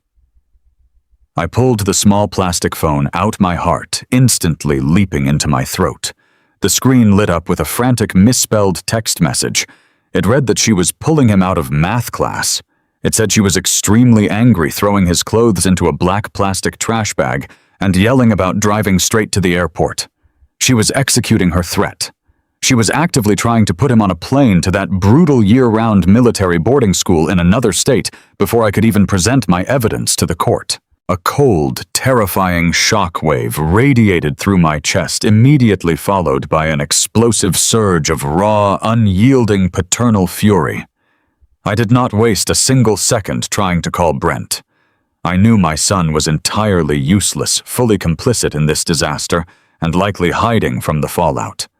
I sprinted across the concrete floor of the garage, vaulted into the driver's seat of my heavy diesel truck, and jammed the key into the ignition. The massive engine roared to life with a deafening, aggressive growl that perfectly matched the violent storm brewing inside my own head. I threw the transmission into gear and tore out of the driveway, the heavy tires ripping tracks through the wet gravel. The elementary school was exactly 4 miles away, nestled deep inside the affluent, manicured suburban neighborhood where Chloe and Brent pretended to be the perfect family. I drove with a reckless, singular focus. I blew through 2 yellow lights, entirely ignoring the blaring horns of the morning commuters. My hands gripped the leather steering wheel with bone-crushing force. All I could see in my mind was the image of my grandson weeping in that hidden video footage, absolutely terrified that nobody was coming to save him. I had promised Evelyn on her deathbed that I would protect our family. I had sworn to that boy that he would never have to endure another second of abuse. I was not going to let a toxic, thieving parasite steal him away. The manicured lawns and towering oak trees of the neighborhood blurred past my windows. I took the final turn onto the school's main avenue, the heavy engine braking loudly as I approached the designated student pickup zone. The front lawn of the school was relatively quiet, the morning classes already well underway. But there, right in the center of the visitor parking circle, a scene was unfolding that made my blood run absolutely cold. Chloe's gleaming, expensive, luxury sport utility vehicle was idling near the curb, the rear passenger door thrown wide open. She was standing on the sidewalk, her designer coat flapping in the brisk wind, her face contorted into a mask of ugly, venomous frustration. Her hands were clamped fiercely around Leo's slender upper arm. She was physically dragging the weeping, terrified child across the pavement. Leo was pulling back with all of his meager strength, his small sneakers sliding across the concrete, crying out and begging her to let him go. He was clinging desperately to his backpack, looking around the empty schoolyard for any sign of a savior. I did not bother looking for a proper parking spot. I cranked the steering wheel hard, hopped the concrete curb, and slammed my heavy truck directly onto the pristine front lawn of the school, stopping mere feet away from her shiny vehicle. The aggressive, roaring approach of the massive diesel engine finally caught her attention. Chloe snapped her head toward the noise, her eyes widening in pure shock as she recognized my truck. She froze, her manicured fingers still digging deep into my grandson's arm, entirely paralyzed by the sudden violent disruption of her escape plan. I kicked my door open and stepped down onto the grass. I did not look like the frail, dementia-ridden old man she had described in her fraudulent court documents. I stood tall, my shoulders squared, radiating the dangerous, heavy presence of a man who had spent 40 years bending solid steel to his will. I locked my eyes directly onto hers, letting her see the absolute, unfiltered destruction waiting for her. The race was over. The ambush had failed. It was time for the predator to finally answer to the protector. The heavy tires of my truck crushed the manicured grass beneath them as I threw the transmission into park. The loud rumble of the diesel engine idled like a low growl echoing across the empty schoolyard. Chloe stood absolutely frozen on the wet pavement. Her manicured fingers were still clamped around my grandson's frail arm. The shock on her face was absolute. She had genuinely believed her twisted little plan was foolproof. She thought she could just snatch the boy out of his classroom, drag him into her luxury vehicle, and ship him off to a miserable boarding school before I even knew he was missing. I stepped down from the cab of my truck, and my heavy work boots hit the concrete with a solid, undeniable thud. The freezing rain soaked right through my canvas jacket, but I did not feel the cold. I felt a burning, righteous heat spreading through my chest. I did not yell. I did not scream or wave my arms in the air like a madman. I simply walked forward with the heavy, deliberate stride of a father who had come to protect his own. Chloe tried to yank Leo toward the open door of her vehicle, but the boy dug his heels into the wet sidewalk. He was crying softly, his small face pale and terrified. I closed the distance between us in a matter of seconds. I stepped directly between my daughter-in-law and the open door of her car, using my broad shoulders to completely block her escape route. I looked down into her wide, panicked eyes. I told her in a low, steady voice to take her hands off my grandson. She scoffed and tried to put on her usual mask of arrogant superiority. She jutted her chin out and demanded that I move out of her way. She claimed she was his legal guardian, and she had every right to take him wherever she pleased. She loudly threatened to call the police and have me arrested for trespassing and harassment. She was practically vibrating with nervous energy, desperately trying to maintain her illusion of control. I did not flinch. I just stood there like a brick wall, daring her to try and push past me. I told her the police were already on their way, but they were not coming for me. Before she could process what I meant, a sleek silver sedan pulled sharply into the circular driveway, stopping right behind my truck. The driver's side door opened, and my attorney stepped out into the pouring rain. His name was Arthur, and he was a sharp, relentless family law expert Diane had connected me with just 24 hours prior. Arthur did not look like a man you wanted to cross in a courtroom. He carried a thick leather briefcase and walked with absolute, confident purpose.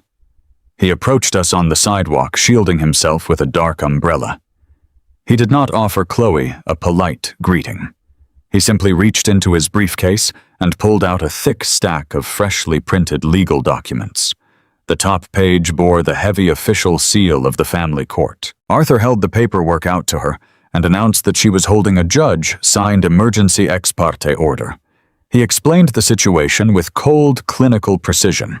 He told her that we had gone before a judge early that very morning, presenting undeniable physical evidence of her malicious behavior. He stated that the court had reviewed the hidden nanny camera footage. The judge had watched the video of her verbally abusing a terrified 8-year-old boy and threatening to throw him away like discarded luggage.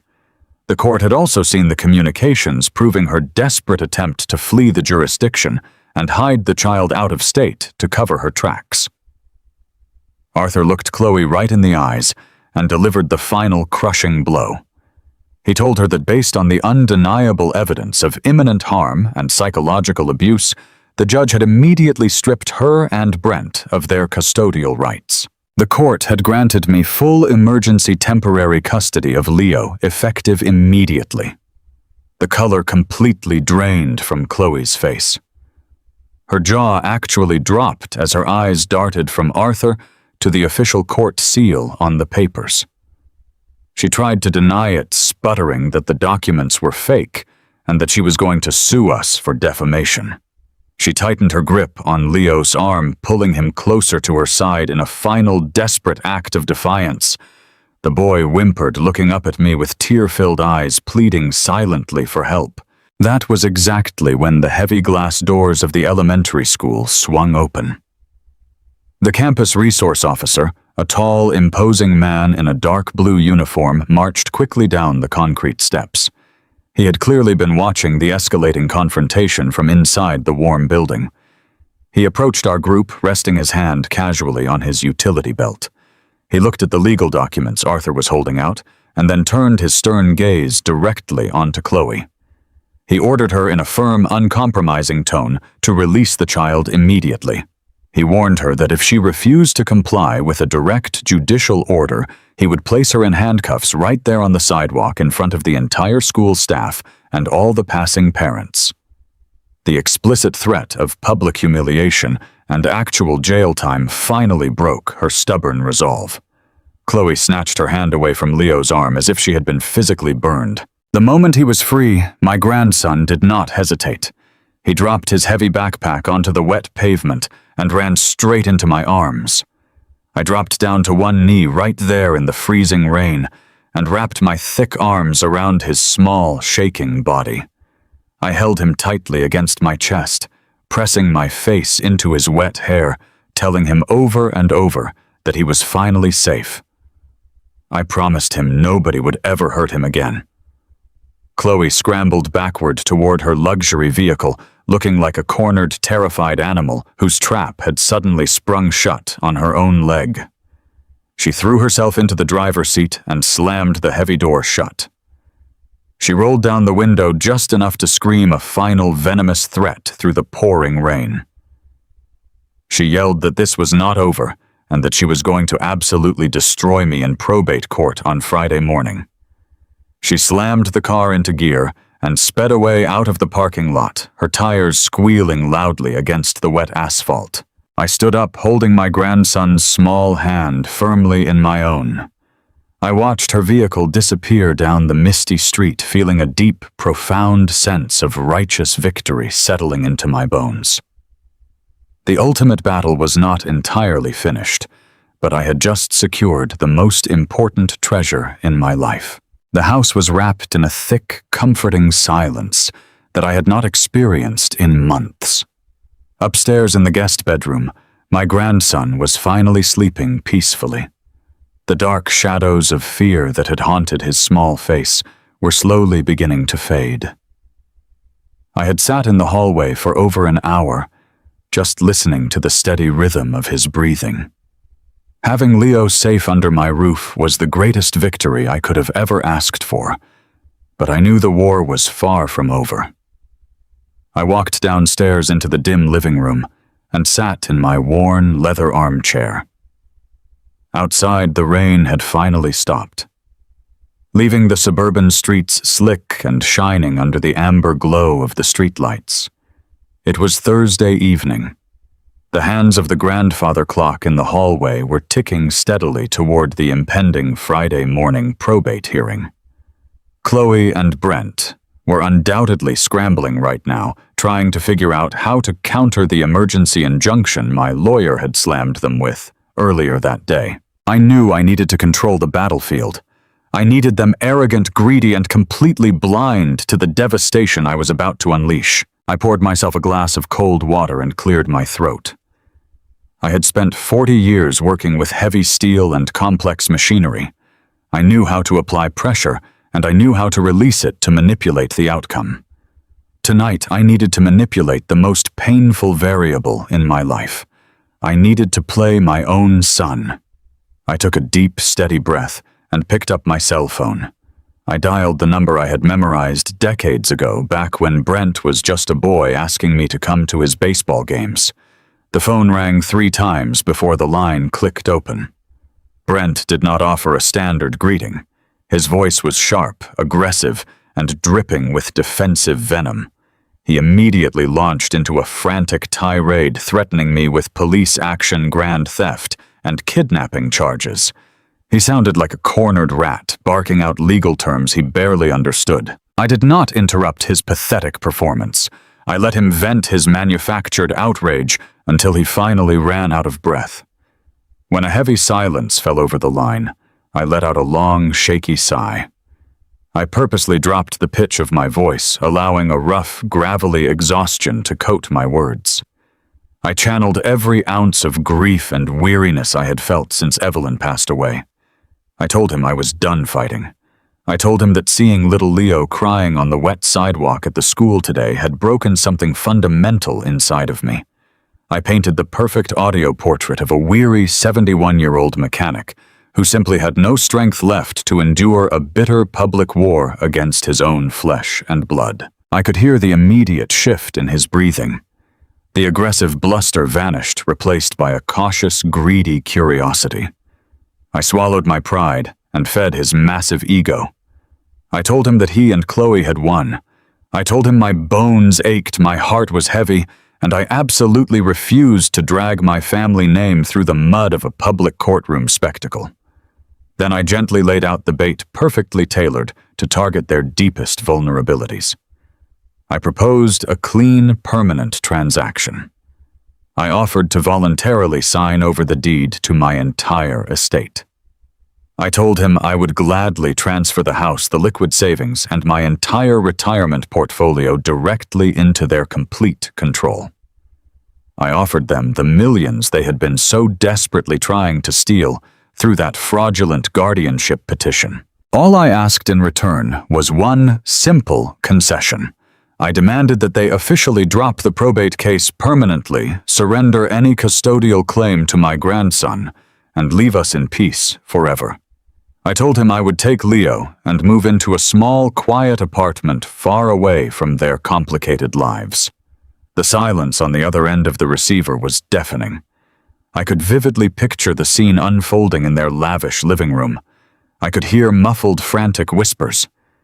Brent had covered the mouthpiece of his phone to consult with his puppet master. Chloe was standing right next to him, listening to a massive fortune falling effortlessly into her lap. I knew exactly what was racing through her dark, calculating mind. The private investigator had proven she was drowning in illegal high-stakes gambling debts. She needed an enormous sum of cash by the end of the month to appease violent loan sharks and prevent the total liquidation of her assets. A lengthy, unpredictable trial over my mental competence would tie up those funds for months or even years. The prospect of getting my entire net worth immediately without a single legal hurdle was a temptation she could never possibly resist.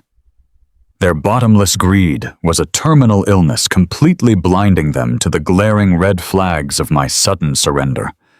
They did not stop to wonder why a man who had fought like a lion just hours earlier was suddenly offering them his throat. They only saw the dollar signs flashing before their eyes. When Brent finally came back on the line, his tone had shifted entirely. The anger was gone, replaced by a sickeningly sweet, patronizing warmth. He tried his best to sound like a reasonable businessman, generously accepting a mutual compromise. He told me it was the smartest decision I had ever made for everyone involved. He agreed to my terms without a single ounce of hesitation or remorse. His eagerness was absolutely repulsive. He demanded that we execute the paperwork immediately before I could change my mind. He instructed me to meet them at their high-priced corporate attorney's office at 9 o'clock sharp the following morning.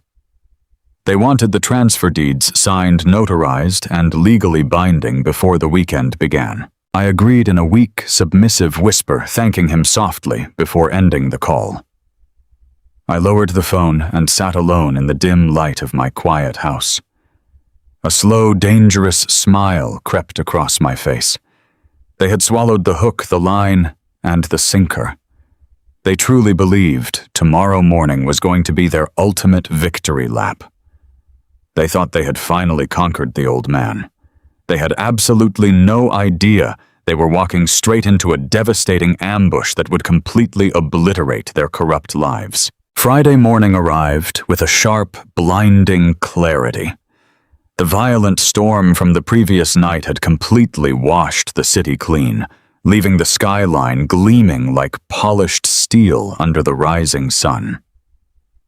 I navigated my heavy diesel truck through the congested downtown traffic, eventually pulling into the subterranean parking garage of a towering glass monolith. This was the fortress where Chloe and Brent had summoned me to officially surrender. I took the express elevator up to the 42nd floor, watching the digital numbers climb higher and higher, carrying me away from the grit of the real world and into their sanitized, expensive domain. When the polished steel doors glided open, I stepped into the reception area of a law firm that screamed of excessive, unearned wealth. The floors were cut from imported Italian marble, and the walls were paneled in rich, dark walnut. A receptionist with a headset and an icy, practiced smile directed me toward the executive conference rooms situated at the very end of a long, hushed corridor. I walked slowly, letting my heavy work boots echo loudly against the stone, holding my worn canvas messenger bag securely against my side. I pushed open the heavy glass door of the conference room and stepped into the lion's den. The space was dominated by a massive, gleaming mahogany table that stretched nearly 20 feet across the room. Floor-to-ceiling windows offered a panoramic, commanding view of the city below a visual reminder of the power these people believed they held over me. Sitting at the far end of the table, bathed in the morning sunlight, were my son and his wife. Chloe was practically vibrating with a toxic, barely contained triumph. She was dressed in a pristine white designer suit, her posture rigid with greedy anticipation. She looked exactly like a starving predator that had finally cornered its exhausted prey. Her eyes darted toward the door the second I entered, locking onto me with a sickening, hungry intensity. Brent sat right beside her, leaning back in his plush leather chair with a smug, arrogant expression plastered across his face. He looked at me not with the respect a son owes his father, but with the cold, calculating satisfaction of a man closing a highly profitable business transaction. Standing at the head of the table was their attorney, a slick, overpaid corporate shark in a custom-tailored gray suit. He offered a tight, utterly insincere smile and gestured toward the empty leather chair positioned directly across from my family. I walked over and took my seat, slowly playing the role of the defeated, broken old mechanic to absolute perfection. I let my shoulders slump forward, keeping my gaze fixed firmly on the polished surface of the table. I moved with a deliberate sluggishness, mimicking a man whose spirit had been entirely crushed by the weight of a vicious legal battle. The lawyer cleared his throat, adjusting his expensive silk tie, and began to speak in a smooth, heavily practiced cadence. He muttered a few hollow platitudes about how this mutual agreement was the best possible outcome for everyone involved. He spoke of peace, smooth transitions, and moving forward, entirely ignoring the vile, extortionate reality of the situation unfolding in his pristine office. With a fluid, practiced motion, the attorney slid a thick stack of freshly printed legal documents across the mahogany table. They came to rest right in front of me, accompanied by a heavy gold-plated fountain pen. These were the transfer deeds. These were the binding legal instruments designed to permanently strip away my home, my life savings, and the financial legacy Evelyn and I had spent 4 decades building from the ground up. If my signature graced the bottom of those pages, my entire net worth would instantly flow into their corrupt hands. Chloe leaned forward, her eyes locked onto the gold pen, her breathing growing visibly shallow with absolute greed. She was mere seconds away from claiming her unearned millions. She was seconds away from paying off her violent underground bookies and securing her luxurious, deceitful future with her personal trainer. I could practically see the frantic calculations running behind her eyes, mapping out exactly how quickly she could liquidate my retirement accounts to save her own skin. Brent crossed his arms, offering a patronizing, encouraging nod, silently urging me to just sign the papers and disappear into the shadows. He truly believed he was doing me a favor by allowing me to surrender with a shred of quiet dignity. I sat there in the heavy, pregnant silence of that sterile, expensive room, feeling the phantom weight of my late wife's hand resting reassuringly on my shoulder. I thought about my grandson Leo sleeping safely in my guest room, finally free from the psychological torture he had endured under their roof. I thought about the sheer audacity of these two people, believing they could steal my legacy and abuse my bloodline without facing a monumental reckoning. I did not reach for the gold pen. I did not make a single move toward the transfer documents. Instead, I slowly reached up and adjusted the frames of my glasses, letting the silence stretch out until it became deeply uncomfortable. I looked the slick attorney right in the eye and stated in a quiet, gravelly voice that I needed to read the fine print before signing away my entire existence. The lawyer offered a dismissive, patronizing chuckle, assuring me that the language was perfectly standard and completely customary for a voluntary asset transfer. Chloe rolled her eyes, letting out a sharp, irritated sigh at the slight delay, tapping her manicured fingernails impatiently against the mahogany wood. But I was not looking at their fraudulent deeds. I reached down into my battered leather messenger bag, resting by my heavy boots. The canvas was stained with years of grease and hard, honest labor, a stark, beautiful contrast to the pristine, deceitful environment of the law firm. I looked directly at my son and his greedy wife, keeping my voice dangerously steady and calm. I told them that I had actually brought a few critical addendums of my own that required their immediate review before any ink touched that paper. The smug smiles on their faces began to falter just a fraction as my hand grasped the thick manila folder hidden deep inside my bag, ready to unleash the devastating truth. The heavy silence in that high-priced conference room felt thick enough to cut with a welding torch. The slick corporate attorney stared at me, waiting for my calloused hand to reach for his gold-plated pen and sign away my entire existence. Instead, I reached down into my battered canvas messenger bag. I did not pull out a pen. I pulled out a thick, heavy manila envelope packed tight with the meticulous findings of my private investigator. I lifted it high and tossed it directly onto the polished mahogany table. It landed with a loud, flat thud, making Brent physically flinch in his plush leather chair.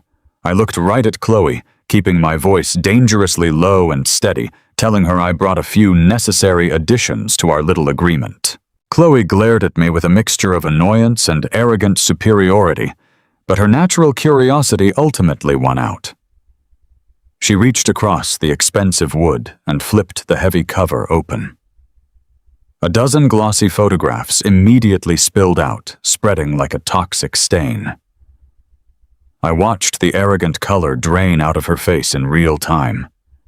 Her smug, victorious aura shattered into a million jagged pieces right before my eyes.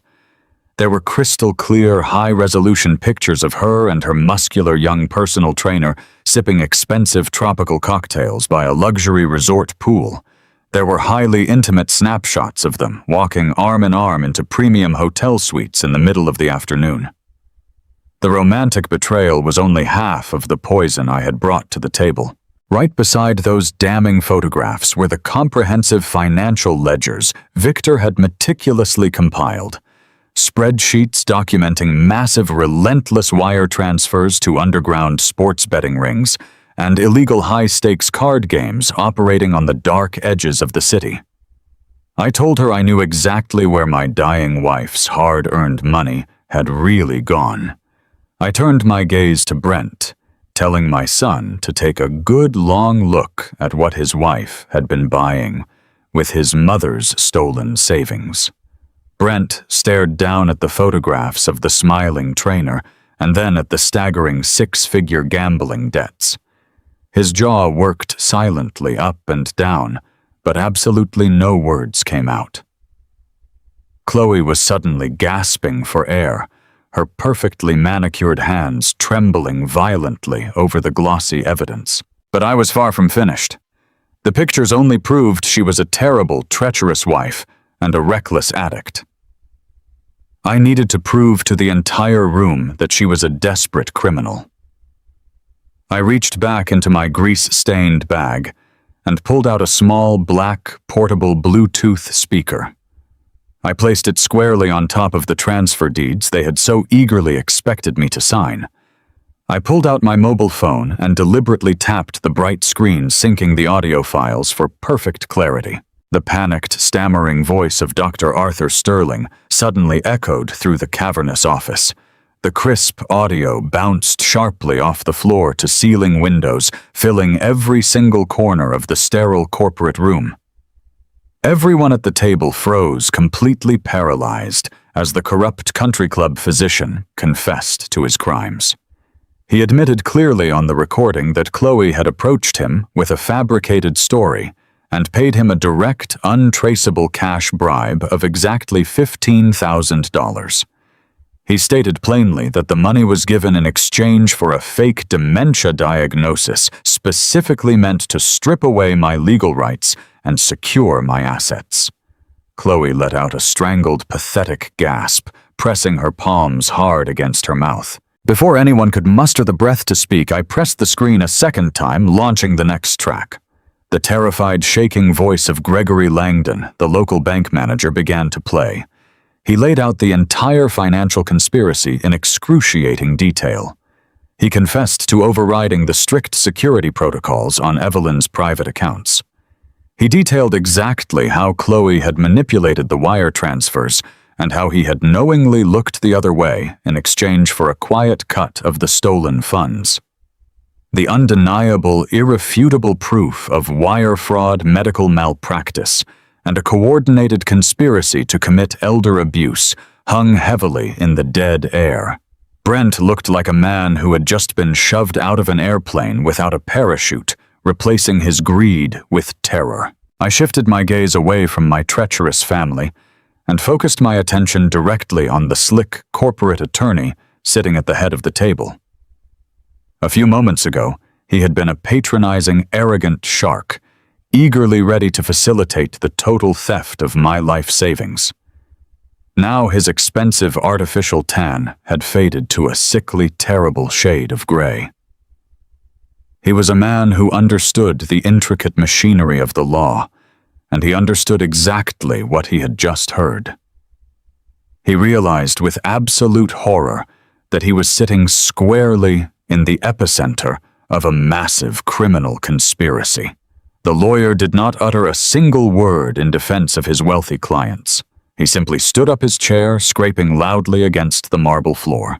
His hands moved with frantic, desperate precision as he rapidly gathered his personal documents, sweeping the unexecuted transfer deeds into his thick leather briefcase.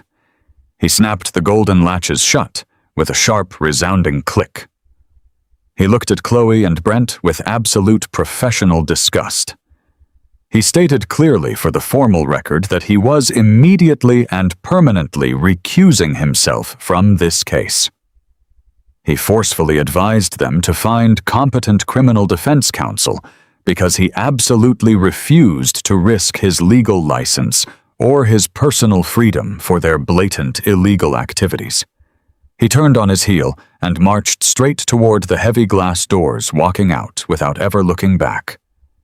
The heavy door swung shut, trapping Chloe and Brent inside the silent room with me and the catastrophic wreckage. The heavy glass door swung shut behind their fleeing attorney, sealing the three of us inside, a suddenly suffocating tomb of silence. The polished mahogany table that was supposed to be the altar of their ultimate victory was now littered with the toxic ashes of their endless greed. I sat perfectly still in my leather chair, watching the absolute devastation wash over the two people who had gleefully planned to bury me alive. The arrogant smirks that had been plastered across their faces just minutes ago were entirely eradicated. In their place was the raw, naked terror of a trapped animal realizing the cage had slammed shut for good. Chloe was the first to break. The pristine, polished facade of the untouchable society wife shattered into 1,000 jagged fragments right before my eyes. She looked wildly at the scattered photographs of her illicit lover and the towering stack of documents exposing her illegal gambling debts. Then she turned her frantic, terrified gaze toward her husband. "There is absolutely no loyalty among thieves when the ship finally begins to sink."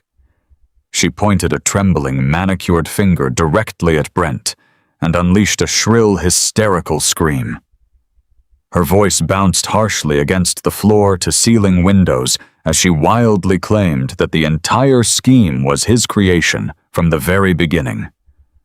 She swore up and down that Brent had forced her to find the corrupt doctor and that he was the one desperate to steal my assets to cover his own pathetic business failures. She threw the man she married directly under the bus with a vicious, desperate speed, hoping to somehow crawl out from under the crushing weight of the evidence. She screamed that she was only a victim of his crushing financial pressure and that she had never wanted to hurt anyone. Brent did not meet her ferocious attack with anger or denial. He met it with complete, pathetic cowardice. My only son, the boy I had raised with every ounce of my sweat and blood, physically collapsed into his expensive chair. He began to weep openly and loudly. They were not tears of genuine remorse for what he had done to his father, or the psychological harm he allowed his young son to suffer. They were the ugly, selfish tears of a man who realized his comfortable, fraudulent life was officially over. He completely ignored his screaming wife and turned his wet, pleading eyes toward me. He clasped his hands together on the table, begging me for forgiveness with a weak, trembling voice. He whined that Chloe had manipulated him, poisoned his mind, and convinced him that taking my money was the only logical way to save their family from total ruin. He pleaded with me to remember that he was my flesh and blood, begging me to just take the evidence and walk away so we could handle this quiet mess as a family. He promised he would change his ways and be a better son if I just gave him one more chance. I listened to their pathetic screaming match without moving a single muscle. I did not feel an ounce of pity. I did not feel the familiar pang of parental obligation or the desire to shield my boy from the consequences of his actions. My heart had hardened into solid, unyielding iron the moment I saw the video of my grandson weeping in terror under their roof. I let them beg and point fingers for a few more deeply satisfying moments, absorbing the complete destruction of their alliance. Then, I slowly lifted my arm and checked the heavy steel watch strapped to my wrist. The timing was absolutely perfect, absolutely. Right on cue, the heavy wooden doors of the conference room pushed open once more. I did not look away from my son as the atmosphere in the room shifted from frantic panic to chilling finality. Two towering detectives wearing dark, unassuming suits stepped into the room. Their faces held the hardened, no-nonsense expressions of men who spent their entire lives hunting white-collar predators and dismantling fraud rings. Walking right behind them, projecting an aura of absolute legal authority, was Diane. She offered me a brief, solid nod of respect before turning her sharp, unforgiving gaze toward the two miserable figures cowering at the mahogany table. The lead detective stepped forward, pulling a thick stack of official warrants from his inner jacket pocket. He did not waste a single breath on pleasantries or polite introductions. He looked directly at Chloe and stated her full legal name. His voice was a booming baritone that completely silenced her hysterical rambling in an instant. He announced that she was being placed under official arrest. He listed the charges with a methodical, crushing precision that filled the silent room. Grand larceny, wire fraud, conspiracy to commit elder abuse. With every single spoken word, another brick in their fraudulent empire crumbled to dust. Chloe tried to back away her designer heels, slipping clumsily against the polished marble floor.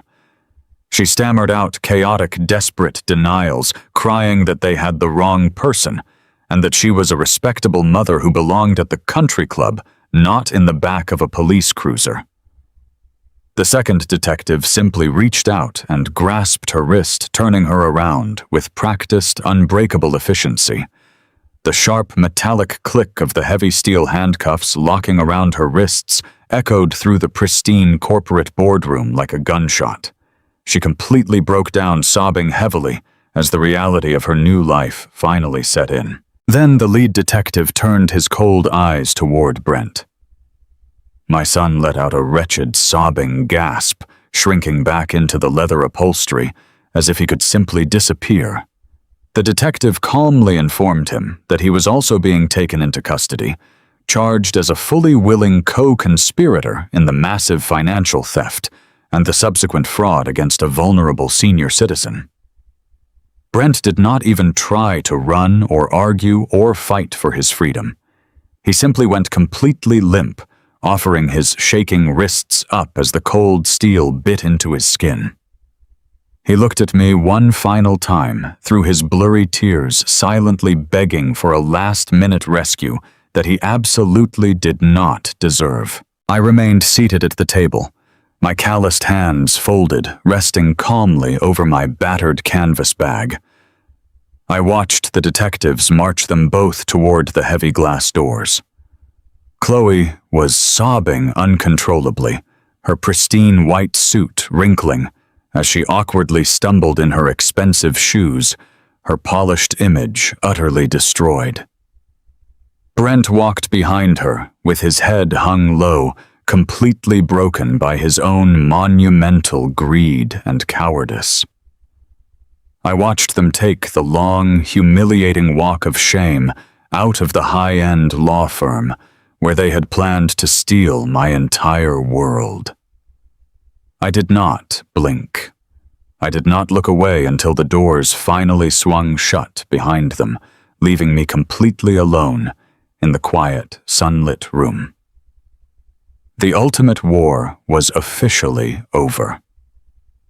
True justice had finally arrived, exactly as I planned, and I was finally going home to my grandson. 90 days can feel like a fleeting shadow, or an absolute eternity, depending on which side of the courtroom doors you sit. For me, those 3 months following the arrests passed with the slow, steady rhythm of a healing breath. But as I walked up the wide marble steps of the county courthouse that crisp Tuesday morning, I knew time had been a brutal, grinding enemy for my son and his wife. The air inside the judicial building was stale and strictly formal, smelling of floor wax and old paper. I took my seat in the front row, resting my hands on my knees. I wore my best tailored charcoal suit. It felt fitting to wear it today as I watched the final burial of the greed and malice that had poisoned our family. The criminal trial was not the drawn-out theatrical spectacle Chloe had likely envisioned. It was a swift, merciless execution of justice. The prosecution operated with the lethal precision of a well-oiled machine. They did not need to rely on emotional appeals or circumstantial theories because our evidence was completely airtight. I sat perfectly still as the assistant district attorney laid out the timeline of their sprawling conspiracy onto the public record. They projected the hidden nanny camera footage onto a large screen, letting the entire courtroom hear the way Chloe had psychologically tortured my 8-year-old grandson. They presented the thick binders of financial ledgers, tracking every single stolen dollar from Evelyn's accounts directly to illegal high-stakes gambling dens and luxury hotel suites. The true turning point of the trial came when the prosecution called their star witnesses. There is absolutely no honor among thieves, and Chloe learned that harsh lesson in the most public way possible. Gregory Langdon, the slick bank manager who had facilitated her wire fraud, was the first to take the stand. He had accepted a highly restrictive plea deal to save his own skin, and he sang like a canary. He detailed every forged signature and every illicit transfer painting Chloe as the mastermind of the financial theft. Dr. Arthur Sterling followed him, looking utterly broken. In exchange for avoiding a lengthy federal prison sentence, the corrupt physician admitted under oath that he had accepted a $15,000 cash bribe to fabricate my dementia diagnosis. He testified that Chloe had explicitly instructed him to create a medical narrative that would guarantee my permanent institutionalization. I watched Chloe sitting at the defense table, while her carefully constructed world was systematically dismantled by the very men she had hired to build it. Her expensive designer clothing hung loosely on her diminishing frame. Her hands trembled uncontrollably, gripping a tissue she had long since torn into tiny, useless shreds. Her face was pale and drawn completely devoid of the smug entitlement she had wielded like a weapon for so many years. She was a broken phantom of the arrogant woman I once knew. She kept her eyes glued to the defense table, unable to meet the harsh, judging stares of the public. When the judge finally handed down his ruling, the silence in the courtroom was absolute and suffocating. The honorable judge, sitting high above us, did not hide his profound disgust. He leaned forward and told Chloe that in his 30 years on the bench, he had rarely seen such a calculated, cold-blooded betrayal of family trust. He condemned her for weaponizing the legal system against a grieving widower and for subjecting a vulnerable child to relentless emotional abuse simply to fund her reckless criminal addictions. The judge did not grant her a single ounce of mercy. He sentenced Chloe to 12 years in a state penitentiary. He structured the ruling to ensure she would serve her time without early parole. I watched as the bailiff approached her table. The sharp click of handcuffs echoing through the room felt like a final hammer strike, completing a grueling task. Then the heavy gaze of the court turned toward my son. Brent stood up, his posture completely collapsed, looking like a hollow shell of a man. His expensive corporate lawyers had fought desperately to minimize his involvement, portraying him as a manipulated victim of his wife's overwhelming financial ruin. The judge saw right through the cowardly facade, but the strict parameters of the law dictated a different path for him.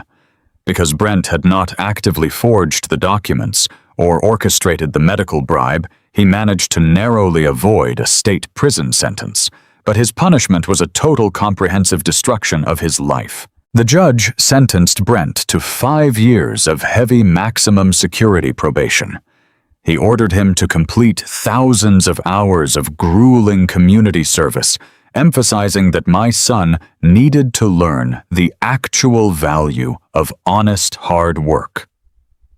The court imposed massive financial restitution, wiping out whatever meager assets his failed startup business had managed to retain.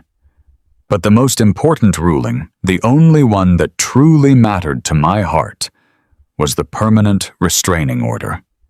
The judge signed a strict, unyielding mandate prohibiting Brent from ever coming within 500 yards of myself or my grandson Leo. I remained seated in the gallery as the courtroom slowly cleared out. I watched my son being escorted out the side doors, his head bowed in absolute disgrace, his future entirely ruined by his own bottomless greed. He had chosen the promise of unearned millions over the love of his father and the safety of his son. Now he had absolutely nothing.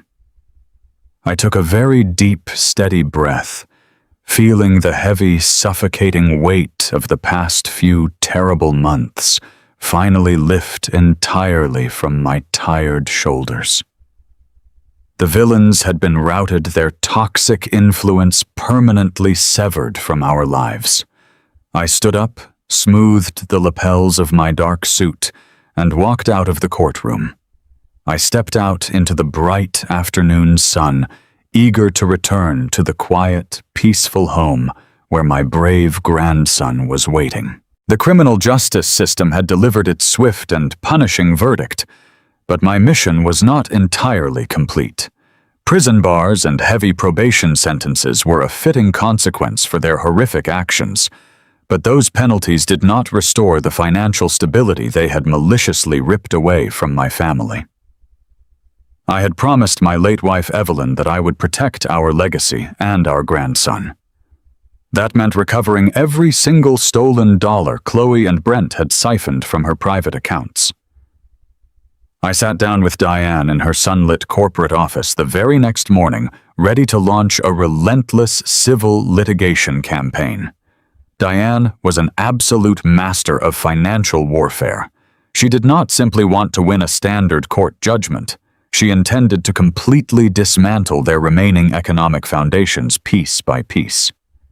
We immediately filed a massive civil suit to freeze every asset attached to their names.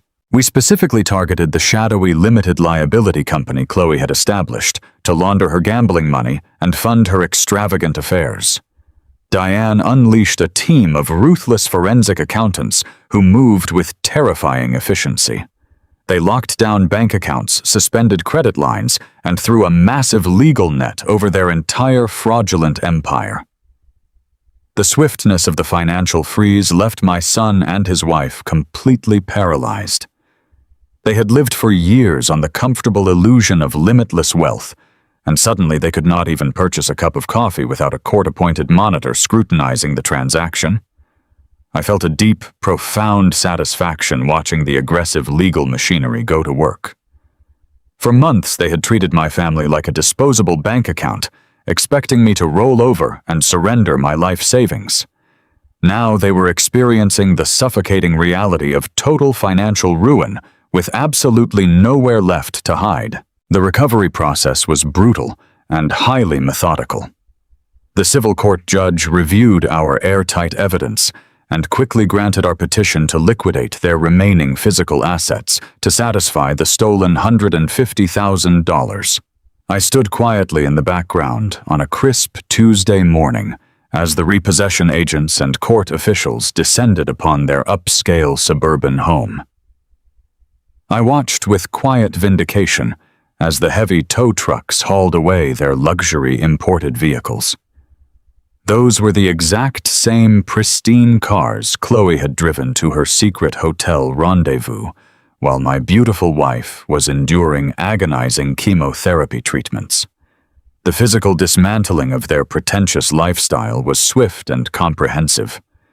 High-end designer jewelry, expensive art pieces, and lavish modern furniture were cataloged, appraised, and sold off at public auction. Every diamond ring and custom-tailored suit they had purchased with our hard-earned money was stripped away and converted back into liquid cash. The funds slowly began to flow back into the rightful accounts. It took several weeks of relentless pressure, but Diane finally handed me a certified bank statement proving our estate had been made entirely whole. Every single penny they had stolen to finance their illegal sports bets and pathetic romances was fully restored. Holding that crisp document in my calloused hands brought a massive wave of immense relief washing over my tired soul. It was not about the money itself. I had lived a simple blue-collar life, and I never needed luxury to be happy. It was about the absolute principle of justice. It was about honoring the decades of sweat and sacrifice Evelyn and I had poured into building a secure foundation for our family. They had tried to bleed her dry while she was dying, but they had failed completely and utterly. With the stolen funds securely returned to my accounts, there was only one final necessary strike left to execute. I drove my heavy diesel truck back to Diane's office later that week, carrying a singular, unwavering purpose in my heart. The betrayal I had suffered at the hands of my own flesh and blood required a permanent legal severance. I sat across from Diane and instructed her to draft a brand new last will and testament. I spoke with a calm, ironclad resolve dictating the absolute elimination of my son from my legacy. I legally disinherited Brent with a few sharp, precise strokes of my pen. I ensured that not a single cent of the wealth his mother and I had accumulated would ever fall into his corrupt, greedy hands. I established a bulletproof, ironclad trust fund exclusively for my grandson Leo. Every piece of property, every remaining dollar, and the entire value of my restored estate would be strictly managed and protected for his future education and well-being. As I signed my name on the final line of that heavy parchment document, a profound and lasting peace finally settled deep inside my chest. The toxic branch of my family tree had been entirely pruned away. Brent had chosen to align himself with a monster, completely abandoning his morals and his duty as a father for the fleeting promise of unearned riches. He would have to live the rest of his miserable life knowing he threw away a loving family and a massive inheritance for absolutely nothing. I folded the fresh legal documents and slid them securely into my battered canvas bag. The war was officially concluded in every possible arena. I walked out of the towering corporate building and into the warm afternoon sunlight. I climbed into the cab of my truck, turned the ignition, and drove back to my quiet home. My grandson was waiting for me, and we finally had a beautiful, unburdened future to build together. The heavy oak front door of our home finally closed, shielding us from the chaos of the outside world. For the first time in what felt like a bitter, endless lifetime, the sprawling rooms of my house did not feel hollow or haunted by devastating loss. The suffocating silence that had suffocated me since Evelyn passed away was entirely gone, replaced by the warm, steady sounds of a child simply being allowed to be a child. The official court documents granting me full permanent custody of my grandson rested securely inside my heavy metal safe. Leo was mine to protect, and no greedy, corrupt entity would ever be able to drag him away again. It took a few weeks for the deep, nervous tension to fully leave his small, fragile frame. During those early days, he would still wake up in the middle of the night, terrified and crying out, expecting to see her furious face looming over his bed. I would walk into his room, sit quietly on the edge of his mattress, and hold his trembling hand until the bad dreams completely faded away. I promised him every single night that he was safe, and eventually he truly began to believe me. The dark circles under his eyes slowly melted away, giving way to a bright, healthy childhood glow. He started laughing again, a genuine carefree sound that echoed down the long wooden hallways and breathed new vibrant life into the old walls. We built a steady, predictable routine together, filled with hot breakfasts, long walks, and absolute unconditional safety. The house was no longer a silent museum dedicated to my grief. It had transformed into a living, breathing sanctuary for a boy who had been rescued from the absolute brink of destruction. As the warm summer evenings began to settle over the quiet suburban neighborhood, we found our favorite place out on the wide wooden front porch. The setting sun would cast a rich, golden light across the manicured lawn, painting the world in peaceful, soothing colors. Evelyn had always loved the twilight hours, sitting in her favorite wicker chair and soaking in the gentle, fading heat of the day. I took my place in that very same spot, pulling a small wooden table between my chair and his. I had made a silent, steadfast promise to my late wife that I would keep her beautiful spirit alive, and that meant honoring her deep, profound love for learning and culture. Evelyn had always believed that understanding different languages was the ultimate key to opening up the entire world. She had started teaching Leo the delicate, intricate strokes of Mandarin characters before she got sick, knowing it was a vital language for the future. Chloe had viciously mocked those lessons, calling them a useless waste of time and forcing the boy to abandon his studies. I refused to let that cruel ignorance win. I bought a stack of crisp, fresh workbooks and borrowed a thick, heavy dictionary from the local library. I was an old, stubborn mechanic whose hands were rough and calloused from 40 years of grinding physical labor. My thick fingers were completely unaccustomed to the graceful, flowing movements required to write foreign characters. But every single evening, I sat beside my grandson, holding a slender black pen and mirroring his careful strokes. We started with the simple foundational shapes, drawing the lines for water and earth and sky. Leo was a patient, gentle teacher, often giggling softly when I completely butchered the pronunciation of a new word. I did not mind looking foolish.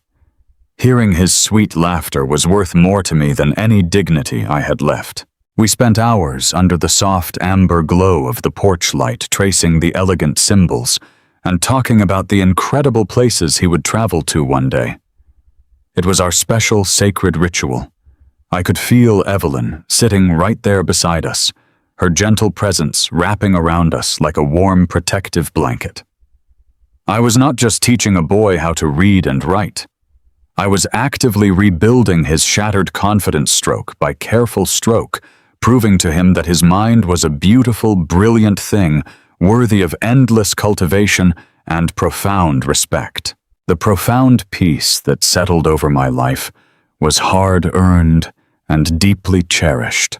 I often stood in my cluttered garage, running my hands over my heavy steel tools and reflecting on the brutal journey we survived. I spent 4 decades working as a master mechanic, repairing broken machines and keeping complex engines running smoothly. I knew absolutely everything about diagnosing a catastrophic mechanical failure.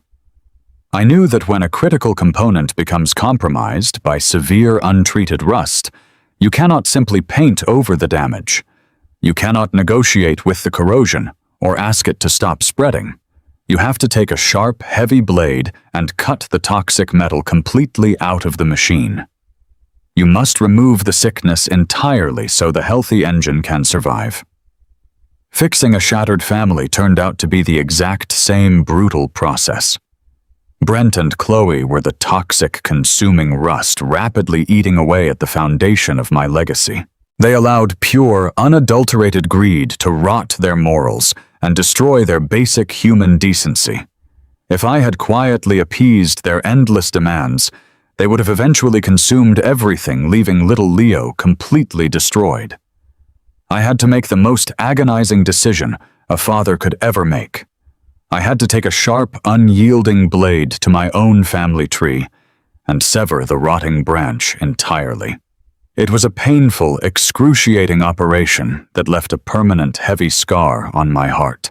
I will always carry the quiet, tragic grief of losing the son I once loved. But as I look out the garage window and see my grandson happily chasing a yellow butterfly across the bright green grass, I know with absolute certainty that I made the only correct choice. The rust has been eliminated. I have spent the vast majority of my 71 years on this earth working with my hands. I know the feeling of rough calluses and the deep, satisfying ache that settles into your bones after a long day of honest labor. When you dedicate your life to building things, you develop a profound respect for the materials you use. You learn that a strong foundation is the single most important part of any structure. You pour the concrete thick, and you set the steel deep into the earth because you want your work to last long after you are gone. You want to create something that can withstand the fiercest storms and the heaviest burdens. For decades, I believed that building a family worked exactly the same way. I thought that if I poured enough love and patience and hard work into my home, it would stand tall forever. I gave my son every possible advantage, providing a stable roof over his head and a warm meal on the table every single night. I believed that a foundation of pure, unconditional love was completely indestructible. But the harsh reality of this world is that sometimes the greatest threat to your home does not come from the howling wind or the pouring rain outside. Sometimes the most dangerous storm is the silent, creeping rot that slowly eats away at the floorboards from the inside out. Greed is exactly like that hidden decay. It is a toxic, insidious disease that infects the mind and completely rots the human soul. It makes people blind to the beautiful, simple blessings they already possess. It makes them stare at a lifetime of loving sacrifice and see nothing but a dollar sign. My son and his wife allowed that dark terminal illness of greed to fester inside their hearts until it completely consumed their basic humanity. They looked at a grieving old widower and saw an easy target. They looked at an innocent, trusting little boy and saw a disposable pawn in their cruel financial game. They truly believed that my quiet nature and my patient demeanor were symptoms of a weak and fragile spirit. That is the greatest mistake wicked people always seem to make. They mistake kindness for weakness. They assume that a man who speaks softly and avoids unnecessary conflict is a man who cannot fight back. They do not understand that the quietest men are often the ones who know exactly how to weather the absolute worst pain imaginable. I did not want a war in my twilight years. I simply wanted to mourn the loss of my beautiful wife and watch my grandson grow into a strong, intelligent young man. I wanted to enjoy the peaceful rewards of my lifelong labor. But when they decided to threaten the safety and the future of my bloodline, they awakened a dormant strength they could never possibly comprehend. I had spent 40 years learning how to expertly dismantle broken machinery, and I applied that exact same relentless focus to dismantling their corrupt, fraudulent lives. I took away their power, their stolen wealth, and their unearned freedom with the precise, calculated strikes of a master craftsman. The ultimate lesson I have taken away from this ordeal is one that I hope resonates deep within your heart. You can spend an entire lifetime building a beautiful, secure foundation of love and trust. You can give someone the best parts of your soul, hoping they will protect that gift. But you must remain vigilant because greed is a relentless rot that eats from the inside out. You must never let anyone, not even your own flesh and blood, mistake your kindness for weakness.